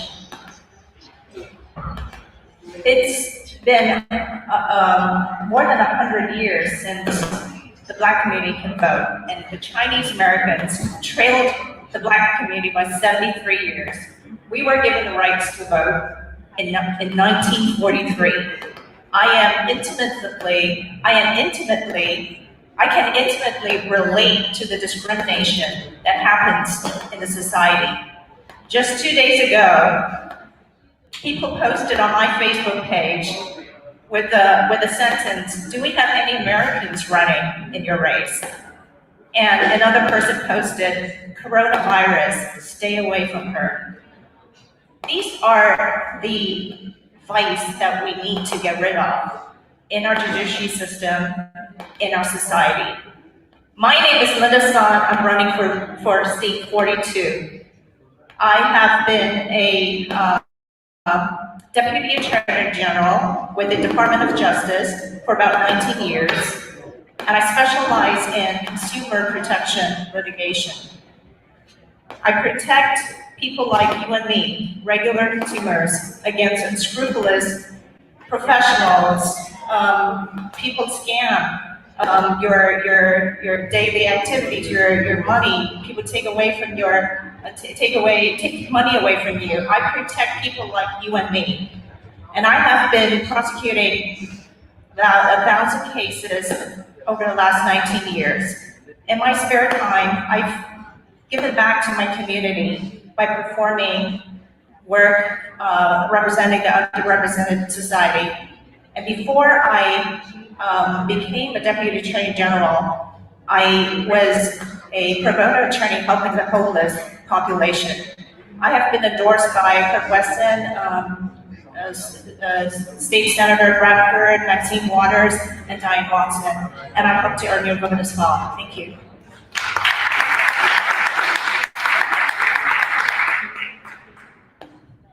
Hi, I'm Tim Rubin, and I'm running for seat number 97. Now, I've been a lawyer for 40 years. 40 years. I have done every kind of law. In fact, when I started off, my very first hearing was a bail hearing, where I was arguing for no bail, and that was in 1979. So I have covered the gamut. The Los Angeles County Bar has rated me well qualified for the position. And I've been endorsed by many people, including Maxine Waters.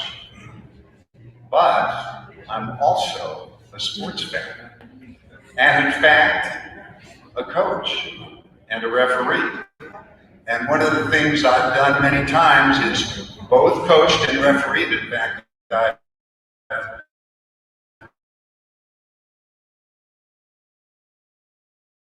watched teams playing silent.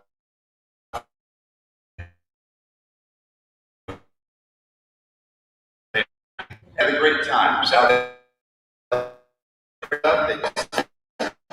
But that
My family was Thank torn you, apart family. Sorry about by, that. Had some technical sexual difficulties. assault. And that motivated me to do what I do now. I'm a sex crimes prosecutor. I'm a child and adult sex crimes prosecutor. 1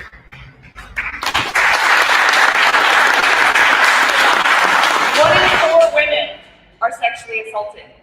1 in 5 men are sexually assaulted. And the majority of my victims, no, all of my victims are victims of minority, of color. And those are the people that I help. They walk through into my office, they come into my office as victims, and they leave me as fighters because I get them justice for the assault and the horrible things that were done to them. So I work for the DA's office, but I work for victims, and I help victims. And I want to be a judge because I want to continue to help victims, but I also want to help defendants that are in a system that they can't get out of, and help them through the system in the way that I see after being in that system, being able to help them through it. I can't wait to tell you more. I'm Emily Cole, seat 76. Thank you.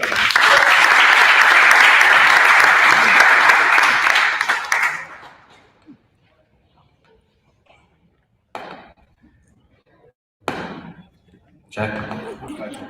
Okay, looks like I'm last, but hopefully not least.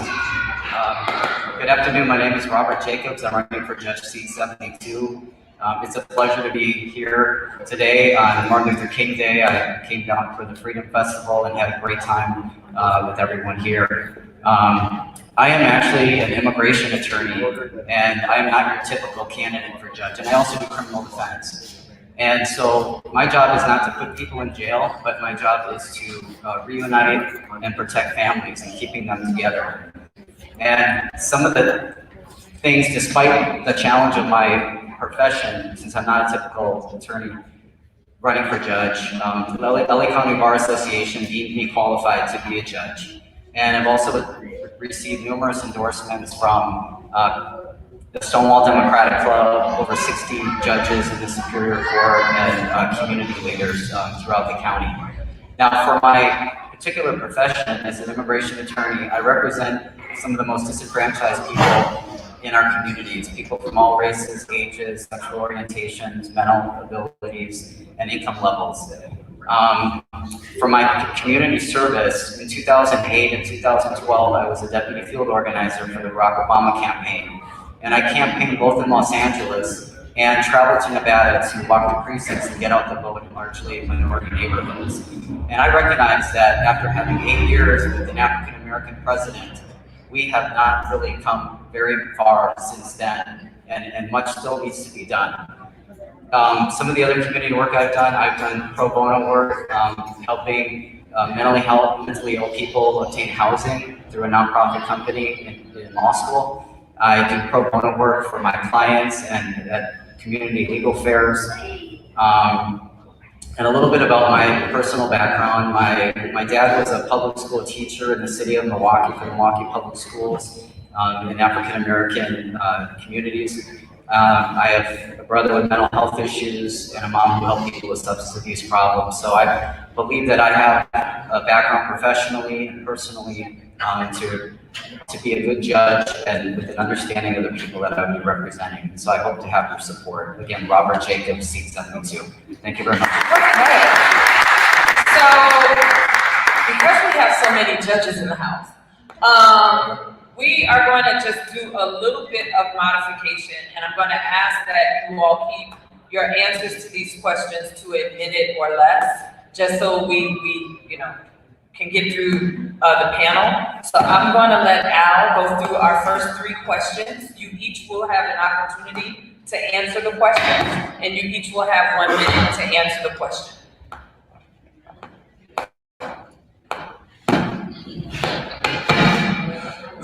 Greetings, ladies and gentlemen. Let's give yourself a big round of applause.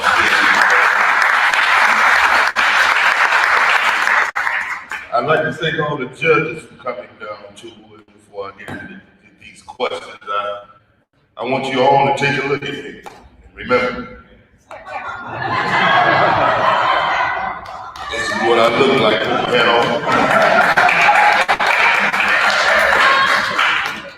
And I wish you all the best of luck, but if I end up in any of y'all's courtrooms for any reason, Understand, I ain't supposed to be there. And I expect greatness. My first question, and I'm gonna start from my left right here, and we're gonna go around. What criminal justice reform do you support and why?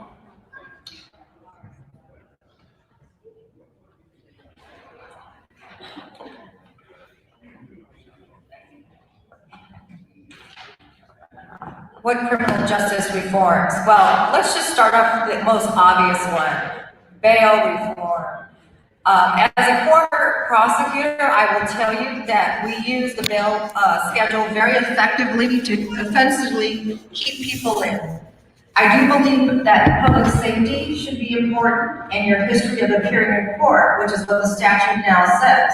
But the cash bail system that we have in place, the bail system we have in place now, it is, I think, unduly effective for those without means. What I'm trying to say is that poor people stay in when rich people get to walk out.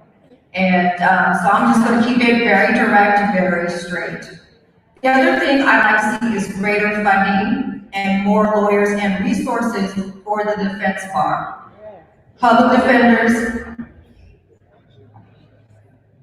should be better paid and have more resources. Thank you. Say what?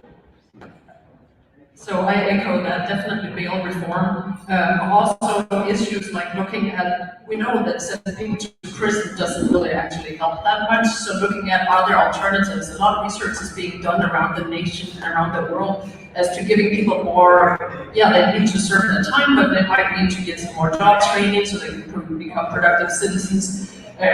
Get some schooling, things like that. I'm also a big, huge promoter of more access to justice, and that's not only within criminal reform, but beyond it. A lot of people can't even afford to hire their own attorney.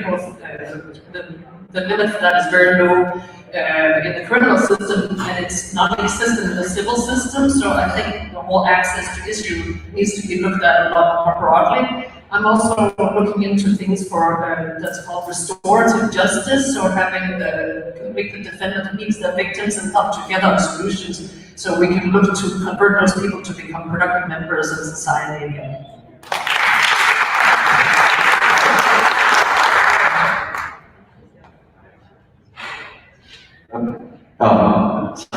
I'm Robert Jacobs, C72. I didn't get to the story about my older brother. I'm one of 5 children. My older brother suffered from mental health issues and substance abuse problems. And he was not a bad person. He had no violent crimes, just drug-related crimes, and he was in and out of jail and prison as I was growing up. When I was in law school, I would visit him in prison on the weekends. A lot of my clients and a lot of people in the justice system have mental health issues.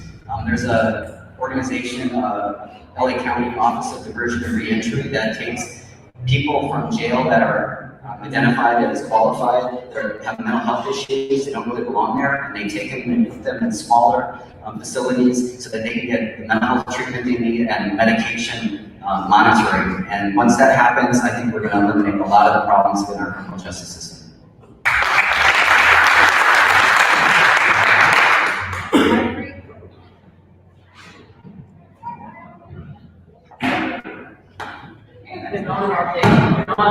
Okay, I agree with my colleague Cherie. I think bail reform is one of the top issues for criminal justice reform. Cash bail is supposed to be for, that doesn't deal with race.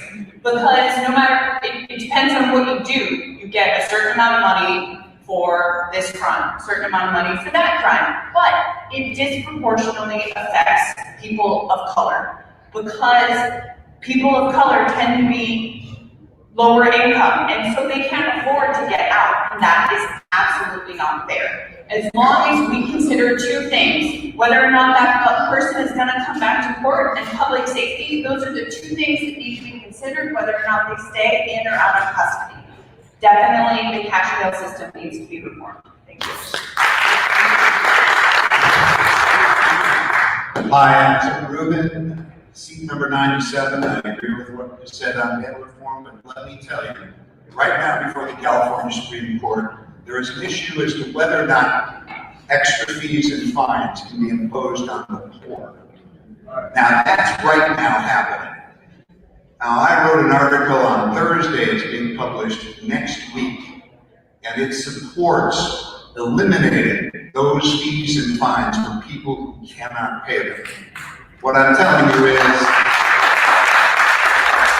I'm not just telling you what I'm going to do, I'm doing it now. There should be no fees or fines for people who can't pay. It's just unfair. It's wrong, it's unconstitutional. And that's what the article says. I agree with my colleagues here that cash bail needs to be eliminated. However, I think there is a problem with giving too much discretion to the judges to assess the pre-trial risk factors. So that is why it is imperative for you to elect judges who have empathy and who are going to give consideration to the totality of circumstances, taking the defendant's circumstances into consideration. And then the second reform I would like to see is probably get rid of mass incarceration, but without jeopardy to public safety. Thank you. What criminal justice reforms do I support and why? Homelessness is not a crime. Mental illness is not a crime. Drug addiction, alcohol addiction are not crimes. And we need to stop looking at those things as crimes and offer treatment to people that need treatment instead of just locking people up. We have an amazingly horrible problem of mass incarceration. And it's mostly of Black and brown young men. That needs to stop. We need to end the school prison pipeline. We need to, look, our criminal justice system is racist in so many ways. And we need to stop. And as a judge, I promise you that I will do everything in my power to stop it. All right, y'all heard him, right? We recorded it, right? Got him right here in the flesh. I need all y'all's cash, so I just want to pay you right now.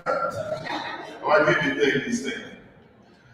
All right, the next question is, how do you think the DA's office could remove bias from the prosecution process? No. The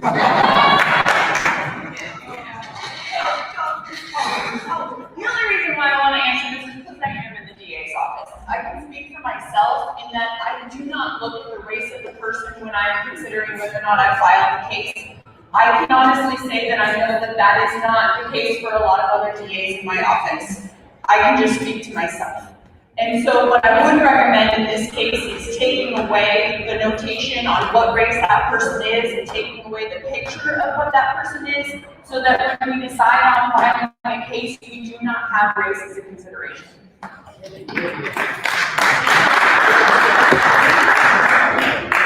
Well, my name is Tim Rubin again, Office 97, and I have an answer for that question. The question is, how do you eliminate bias? Take my course. I teach a continuing education course to lawyers on bias. We taught one last year, myself and a bunch of judges, talking about bias of all kinds. The truth is, with respect to bias, you have to be made aware of it. Nobody sits there and thinks they're biased. But when you push the issue, when you talk to them about the kinds of bias, they discover, oh my gosh, I didn't even realize there was bias. So make them take my course, and then they won't be biased anymore. Thanks.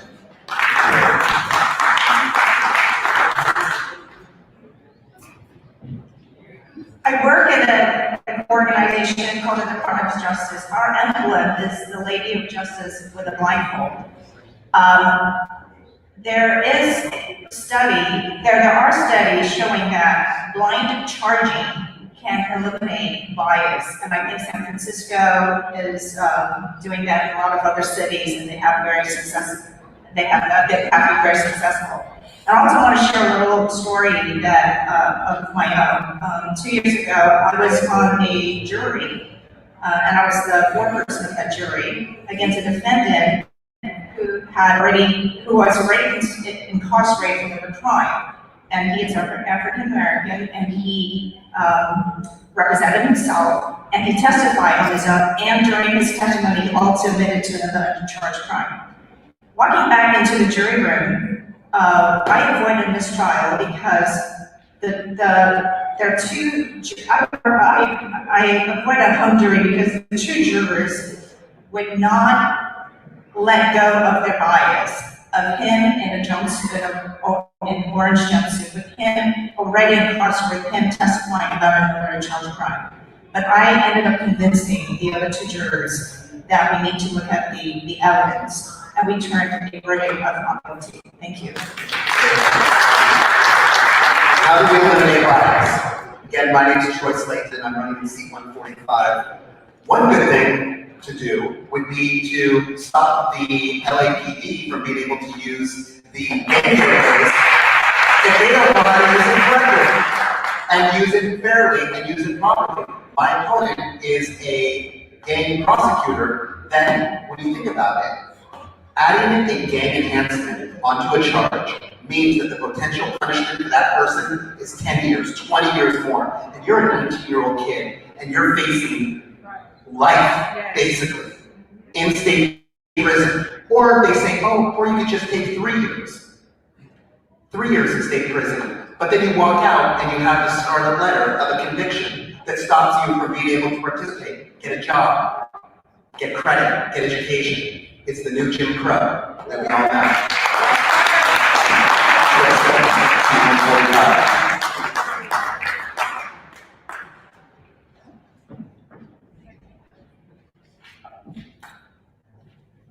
Sheree Monica Vallejo, seat 150. How do we eliminate the bias in the prosecutor's office? Well, see, the prosecutor, having been one myself, gets reports from whom? LAPD, sheriffs, right? Okay? So to remove the bias in your office, we have to stop the bias being fed to your office.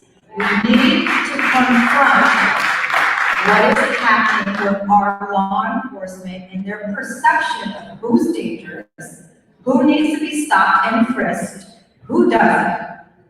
That is the reality. I also suggest that we increase the number of Black and brown from this community in the office making those decisions. Thank you so much. And I echo that, again, Mariana Dellinger for C72. And I agree completely. The police is where we should start looking, actually, we should start looking at these issues from the school to prison pipeline. We should also start getting more people of diversity, including us judges measured at many angles, into these positions, including the police department, including the prosecutor's office. Because you can sit and talk about this and tell people not to be biased all day long. We need people that represent, we know it's important that people represent the people that what LA County looks like. So, exactly, right? So then we need to have African Americans, we need to have some immigrants, migrants, other people that aren't just the same old, so we can start getting some real change instead of just talking about it. So, Mariana Dellinger, C72.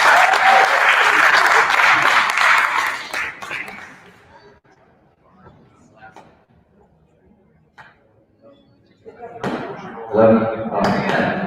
I'm last but not least again on this question. Robert Jacobs, C72. I agree with the line prosecution as spoken by Emily Cole. I also see the problem with guilt by association, and that's something that a lot of people like me grow up and don't have to worry about that where I grew up and how I grew up. But I know that in the African American community, guilt by association is tearing on the streets. The gang injunction issue, where somebody's got a friend and they're out on the street or hanging out and they get thrown out to that gang injunction list, is something that starts that school to prison pipeline, and that's something that needs to stop. And I'm running out of time. All right, ladies and gentlemen, big round of applause again. Before we can get rid of bias in the judicial system, we must get rid of bias in everyday life. Now, before I ask my last question, I'm going to do this the way I started. I'm going to start over here. I hope nobody talking about can I go first. That's all the order.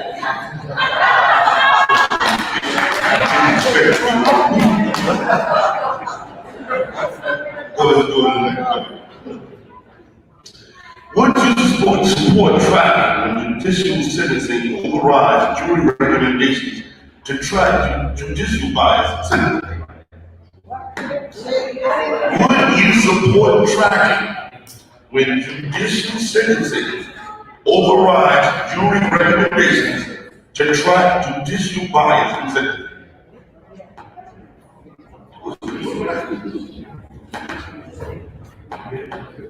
The answer is hell yes. Let me be very clear. The judges are tracking your reactions to their sentences. So if they're tracking you, you should be tracking us, right? Let's talk about that judge up in Stanford that got kicked out, thought he was above the law, looked at the defendant and was all in love and looked like one of his little boys, right? Didn't think about somebody's little girl that got raped and treated like a piece of filth, right? Didn't talk to her, didn't ask her what she thought was right.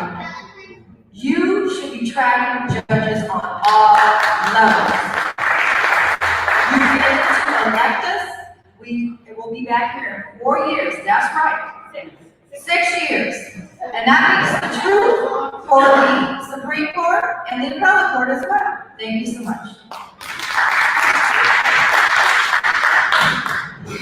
Is there bias among judges? Yeah, you better believe it. Some of them are my friends and they talk about the bias ones lovingly, but they talk about, again, how much bias there is in the judicial system even. So yes, once again, of course I support tracking, and of course I support anything that will help out the issues we talked about. And again, for that reason, I firmly do believe that we need more than the traditional, pardon me, but the traditional older white males on the bench.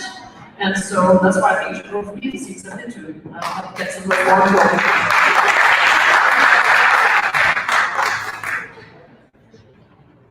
Hi, Robert Jacobs, 72. I'm not last this time. So in the jury system, in a jury trial, the jury doesn't actually recommend the sentence to a judge.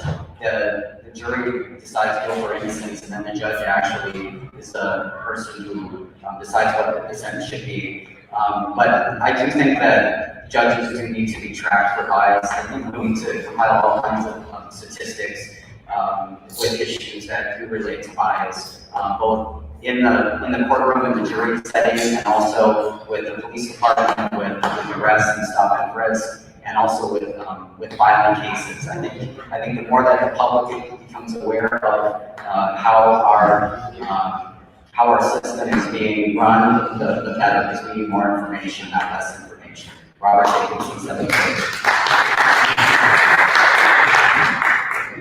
So Emily Cole, seat 76. The only time a jury will recommend a sentence is when it's a death penalty case, and a jury can suggest or they can define the verdict for death. The judge can decide actually whether or not to carry out that sentence or to not carry out that sentence. So sometimes in this case, they might want a judge to not follow what the jury wants to do in that case. But I agree with my colleagues. I think judges should be tracked in terms of what they do with different races. If they are raising sentences for African Americans versus when they have white people in front of them, they should definitely be tracked for that, and we should hold them accountable when they come up for re-election. Well, this is an easy one, isn't it? Because everyone agrees the judges should be tracked.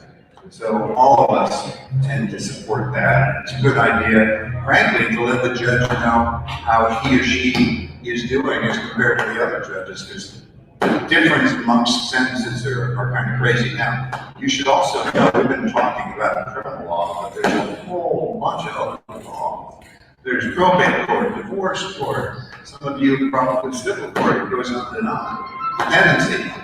It's a harder job to track judges because those cases come in all sorts of sizes and shapes. But we do need to find a way to track them. It's a good thing for the society to know how they're doing, and a good thing for the judge to see how he or she is doing. So it's an easy call. Of course you want to track them. That way you have a way to judge them. I'm Tim Rubin.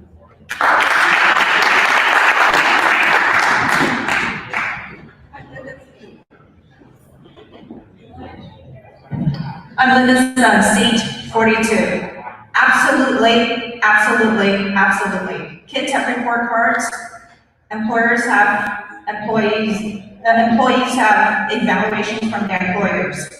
Why not have a judicial report card for the judges? Yes.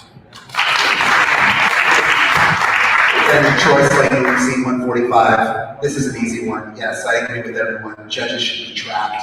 Sunlight is the best sanitizer. Absolutely. We need to let people see, not behind your row, but behind the door, and see what's going on with the judges. And we really need to know about the people that are running for judges. And that's why you good people are out here now finding out who the people are that are running for judges. If you weren't here, you might not know that the one person that's running against me has been accused of egregious prosecutorial misconduct. As an attorney, as a prosecutor of the DA's office, as one of Jackie Lacey's loyal foot soldiers. You might not know that. So thank you for coming out. Troy Slayton, seat 145. Okay, so I've been told we don't have a lightning round, but I want to just get one question, I think, off of the lightning round, and these are yes or no's. So just one round of yes or no. I mean, choose the right one.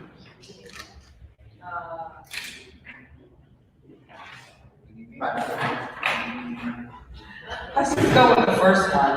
You all have talked about sort of criminal justice reform, and this, to me, is an easy question. Does therapy have a place in the rehabilitation process? Yes. Yes. Okay.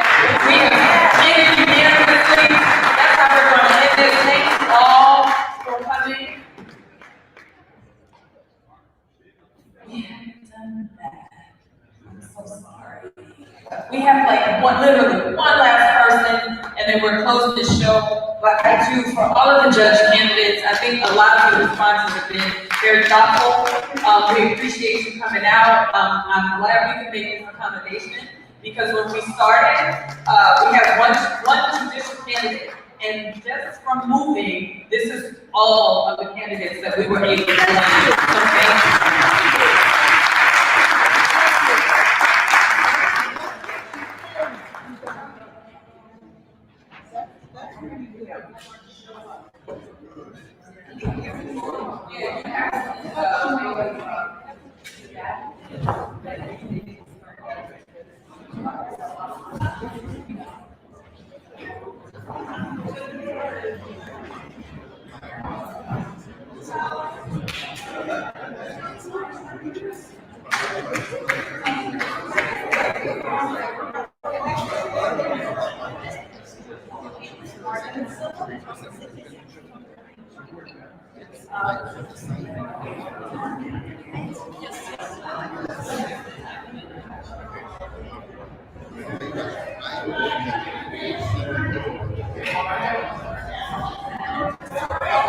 I feel so alone. No, we have Marlene Silva, who's running for member of County Central Committee. Oh, that's not right. 66? For the 66. Okay, come on up, Marlene Silva. And Marlene is going to be our last person. And then we can, I don't know, commune amongst ourselves. This is the final stretch.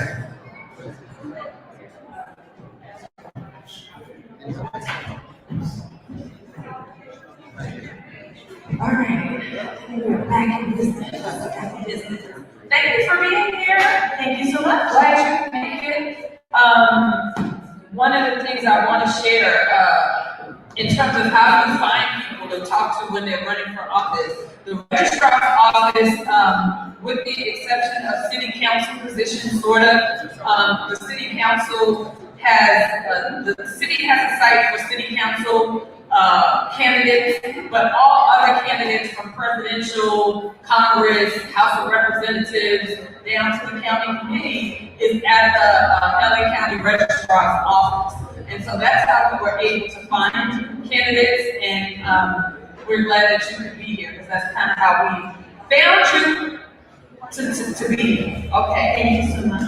All right, so we are just going to do a couple of questions, because I kind of got your notations here. Can I introduce myself? Yes, you have 2 minutes to do that, and then you'll have 2 minutes to answer questions. Okay, go for it. Thank you so much. So my name is Marlene Silva, and I'm running for the 66th Central Committee. One of the reasons I really wanted to be here today is because I want to encourage everyone in Los Angeles to run for your central committees. They're very important because it's the connection between your GOP, or in my case, it's the LA GOP, and the citizens or the residents. So what we do is we listen to what you have to say, and we take it back to this huge conglomerate and say, this is what needs to happen, here are the concerns of the people in our community. In my case, Torrance, Palos Verdes, Gardena, Carson, Carter City, and Lomita. And so it's important to be able to represent your community. I do know that there are areas within this scope as well where you have, number one, no committees at all representing you. You also have committees that have no constituents inside. You have no chair, no vice chair, no secretary, literally no members. How can you be represented when you're not coming forth from the community and demanding that you be in these committees and that your voice be heard? All right, and we do have Republicans in the room. So for the Republicans in the room, this is an area where you could actually enter the advocacy space, because there may or may not even be a county committee that has been manned. That's the key thing. For both parties. Right, right. Okay, so first question. This has been something that we have asked everyone. I'm not sure how it works. I'm not running for office, so I'm central committee. So yeah, but it's an elected, you running because you have to be elected to that position. Your name is on the ballot, and someone has to check a box. Okay, so does the central committee have a process for alternate members, and how can someone from this community apply to potentially be your alternate? Yes, so we all have alternates. What we do is we invite an alternate to apply and come in, and they actually fill in an application. You come in and you're interviewed for about, I think, 3 to 5 minutes. And then they then take the different individuals that have applied and decide who can, actually be part of the committee. There's so many openings still that really anyone can apply, and your love of your community and your love of righteousness and doing the right thing for the people, for yourself, your family, and community really is the criteria. Okay, and you did say you are a Republican, yes? Is that I am correct. Okay, so what are the top 3 issues for the Republican platform versus what you perceive to be possibly the top 3 issues facing Black Angelenos? Well, I can tell you in my community, and possibly here as well, it's going to be homelessness. It's tragic. And we've got people that are really coming from other parts of the country to live in the 70-degree weather. So that's a huge issue that we have. And homelessness, it doesn't matter where you come from, where you're going, it affects everyone's family, and it affects all of us. All right, We'll ask this question at a time, well, this relates more to the Dems, but I think it's still applicable. At a time when Senator Scott Wiener has introduced SB 288, allowing dreamers and undocumented immigrants to run for the Democratic County Central Committee, how do you propose an increased African American participation within the Republican Party? Well, I think it's been a long time. This is an old question. It's been hashed and rehashed for a long time. And I think that the opportunity is there. The doors are open. Come in, walk in, present yourself. Be there, be at the meetings, talk about yourself, give your phone number out. Don't be afraid at all. This is your country. This is your community. Go for it. I mean, I was born in Cuba. I come from a mother that's never had any education. That never stopped me or my sisters. So move forward, do it, don't wait. The country is being assaulted, we need you there, we need me there, we need all of us there. All right. I don't know how we can do some of these yes, no's because they weren't specifically kind of geared the right way. So I think we're gonna skip that part. Any questions for Ms. Silva, for candidate Silva in the audience? Where, how do you find out about I'll say, excuse me, where do you find out about these committees and, how do you join them? So gov.ca, gov.ca, that's the best place to find out. There's also a registrar's office in Norwalk that you can go to at any time, and that's where we apply for these positions. And you can, I'm happy to give you my card. You probably need to know who your representatives are here for the central committees. Find out, do they have, how many central committees are in the area, what it encompasses, what the actual area is, and how many people are members? Who's applied, who's in? And there is actually for our council district, and it's a little disheartening that the Republicans from our council district did not respond to the invitation. But if my brain is working correctly, there were more than 7 Republicans running for the Central County Committee for the Republican Party, which means that the Republican Party is active in this community. And I think it's important for us, if we are registered Republicans, that we also step into the position, not just let the Democrats kind of do their thing. We have to show up in all spaces for the representation, and that's the messaging that I'm getting from you. And also, we have 17 people are in the race with myself, 16 other people for 7 positions. That's how serious we are. There's no pay, we're not on TV, but we're quietly making changes within the community, and they have to be made all the time. Things have changed. I know in this area here, I did a lot of looking. I came early and I drove around. I assure you, there are plans for some of these corners to be bought by some very wealthy people. And the minute they buy those corners up and they bring their business in, it's going to change here. This is what's going to happen in this corridor. It's going to be so expensive that the people who are running businesses here now will not be able to afford to stay. It's almost guaranteed. And it's happening all over California. Okay, so we have an audience question. Are these committees for the GOP only? And I'm not sure who answered that, but there are GOP committees. Is the Republican committee the largest in the nation, like the Democratic County Committee? Is it also the largest in the nation? It's the same. So in terms of Republican platforms policy, this is the California is where you want to be with the LA County, Central County Committee. This makes us officially a wrap. Thank you, Ms. Silva, for coming and hanging out with us today. And to all of you in the audience,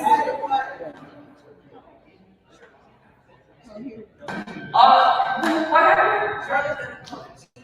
Okay, so Shirley Kusar, who is also a registered Republican that I know, repping in her ADOS shirt, she's gonna come up, she's gonna close us out.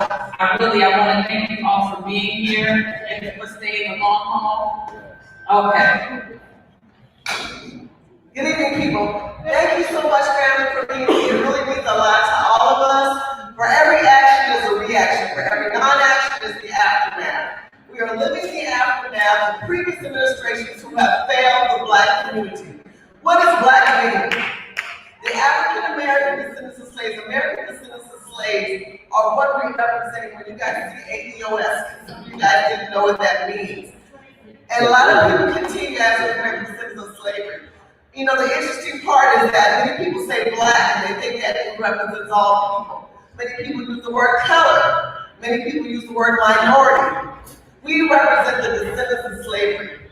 We go back to 1619 and we go back to the emancipation of 1863 and 1865. It is important to understand that the federal government has a responsibility to the foundational Black people, the Black have contributed to the creation and the foundation of this country. We are much different than immigrants and illegal immigration. Illegal immigration has come into the Black community and destroyed our communities. They've now working coincide with us. They've set up their own communities and made hubs in their own communities. Well, I want to make this message very, very clear that the meeting and the gathering of minds that you see today are people who stand for a united purpose for an embetterment of people nationally from state to state to state. And California is the strongest state that will make that stand. We are down to 6% blacks who are descendants of slavery, 6%. So I want to encourage you guys to go to Urban Game Changers. Our site will be back up again. I am working to coincide with the leaders who are here. It doesn't matter if you're Republican or Democrat. What matters is that we need legislation, we need policies to work in our best interest, but we have to communicate. If we do not communicate, we are failing, and we must move forward. Thank you for your time. Ms. Shirley, and we're gonna bring Billion up. Billion is the man who does things into existence, is manifesting because of him. And let's give him a round. So we actually going out here for two reasons today.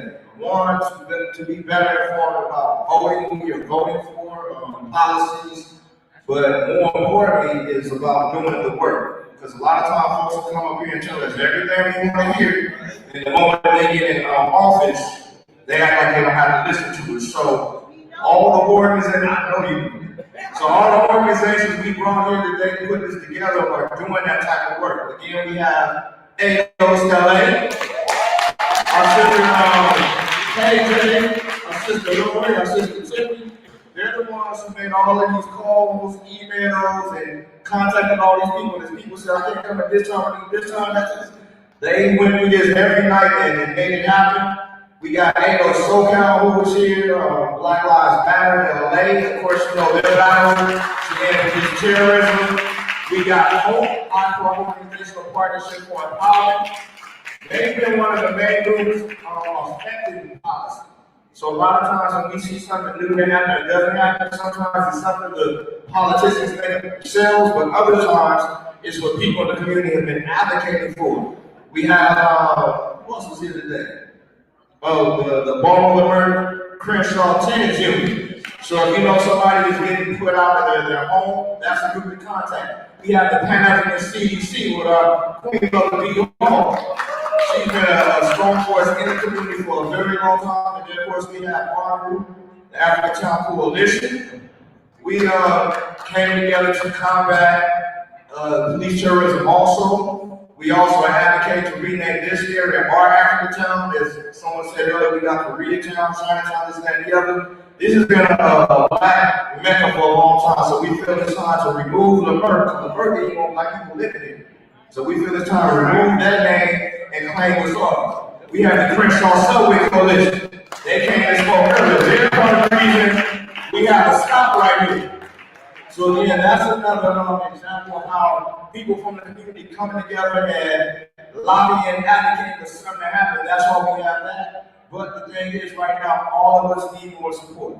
Because all of us are short of man and woman power, we're short of resources. So if y'all can follow up with us, whether it be social media, if you can get some information before you walk out of here today. But we do thank y'all for coming again. Let's thank these special queens in our group for putting it together.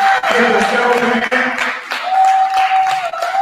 and you also vote y'all, vote responsibly. Thank you.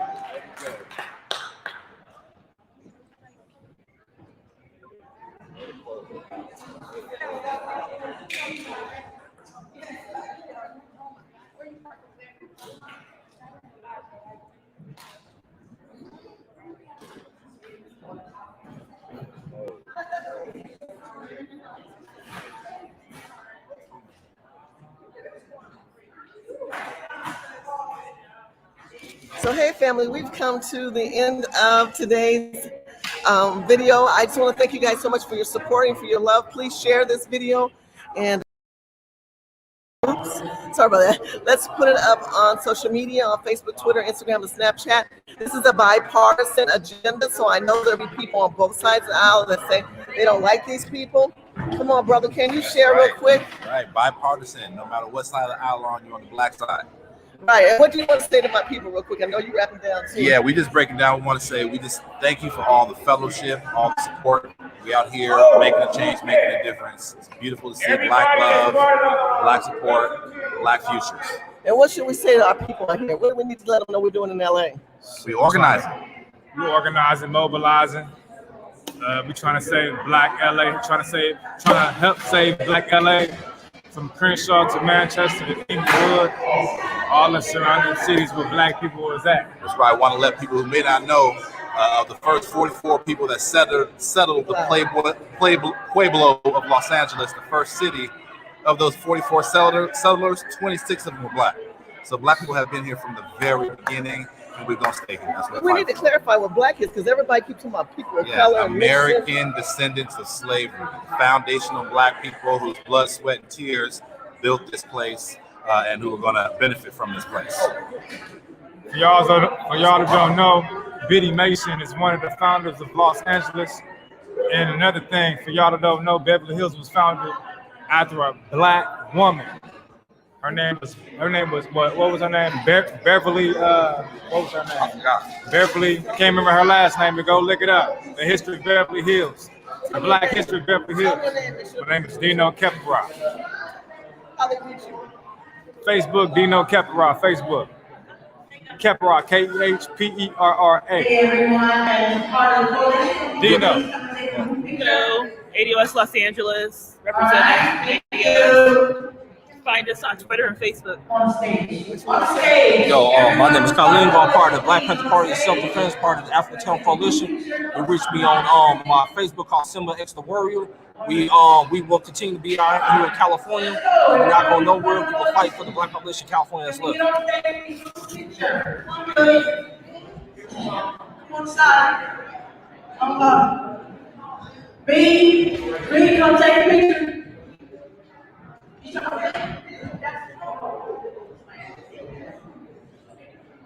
All right, B, all who are, put this together, all ADOS, all life development, all whoever's left from the coalition.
Ready? 1, 2, 3, 4.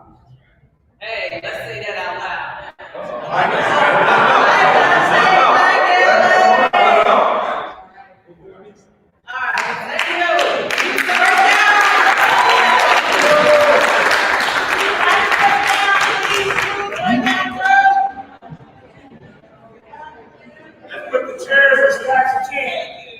Love you, family.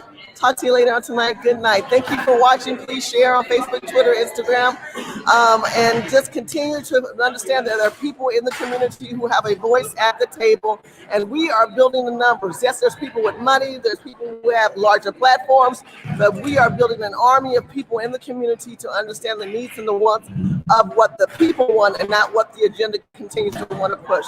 I appreciate y'all. Come back live at another time. Blessings. Stay strong.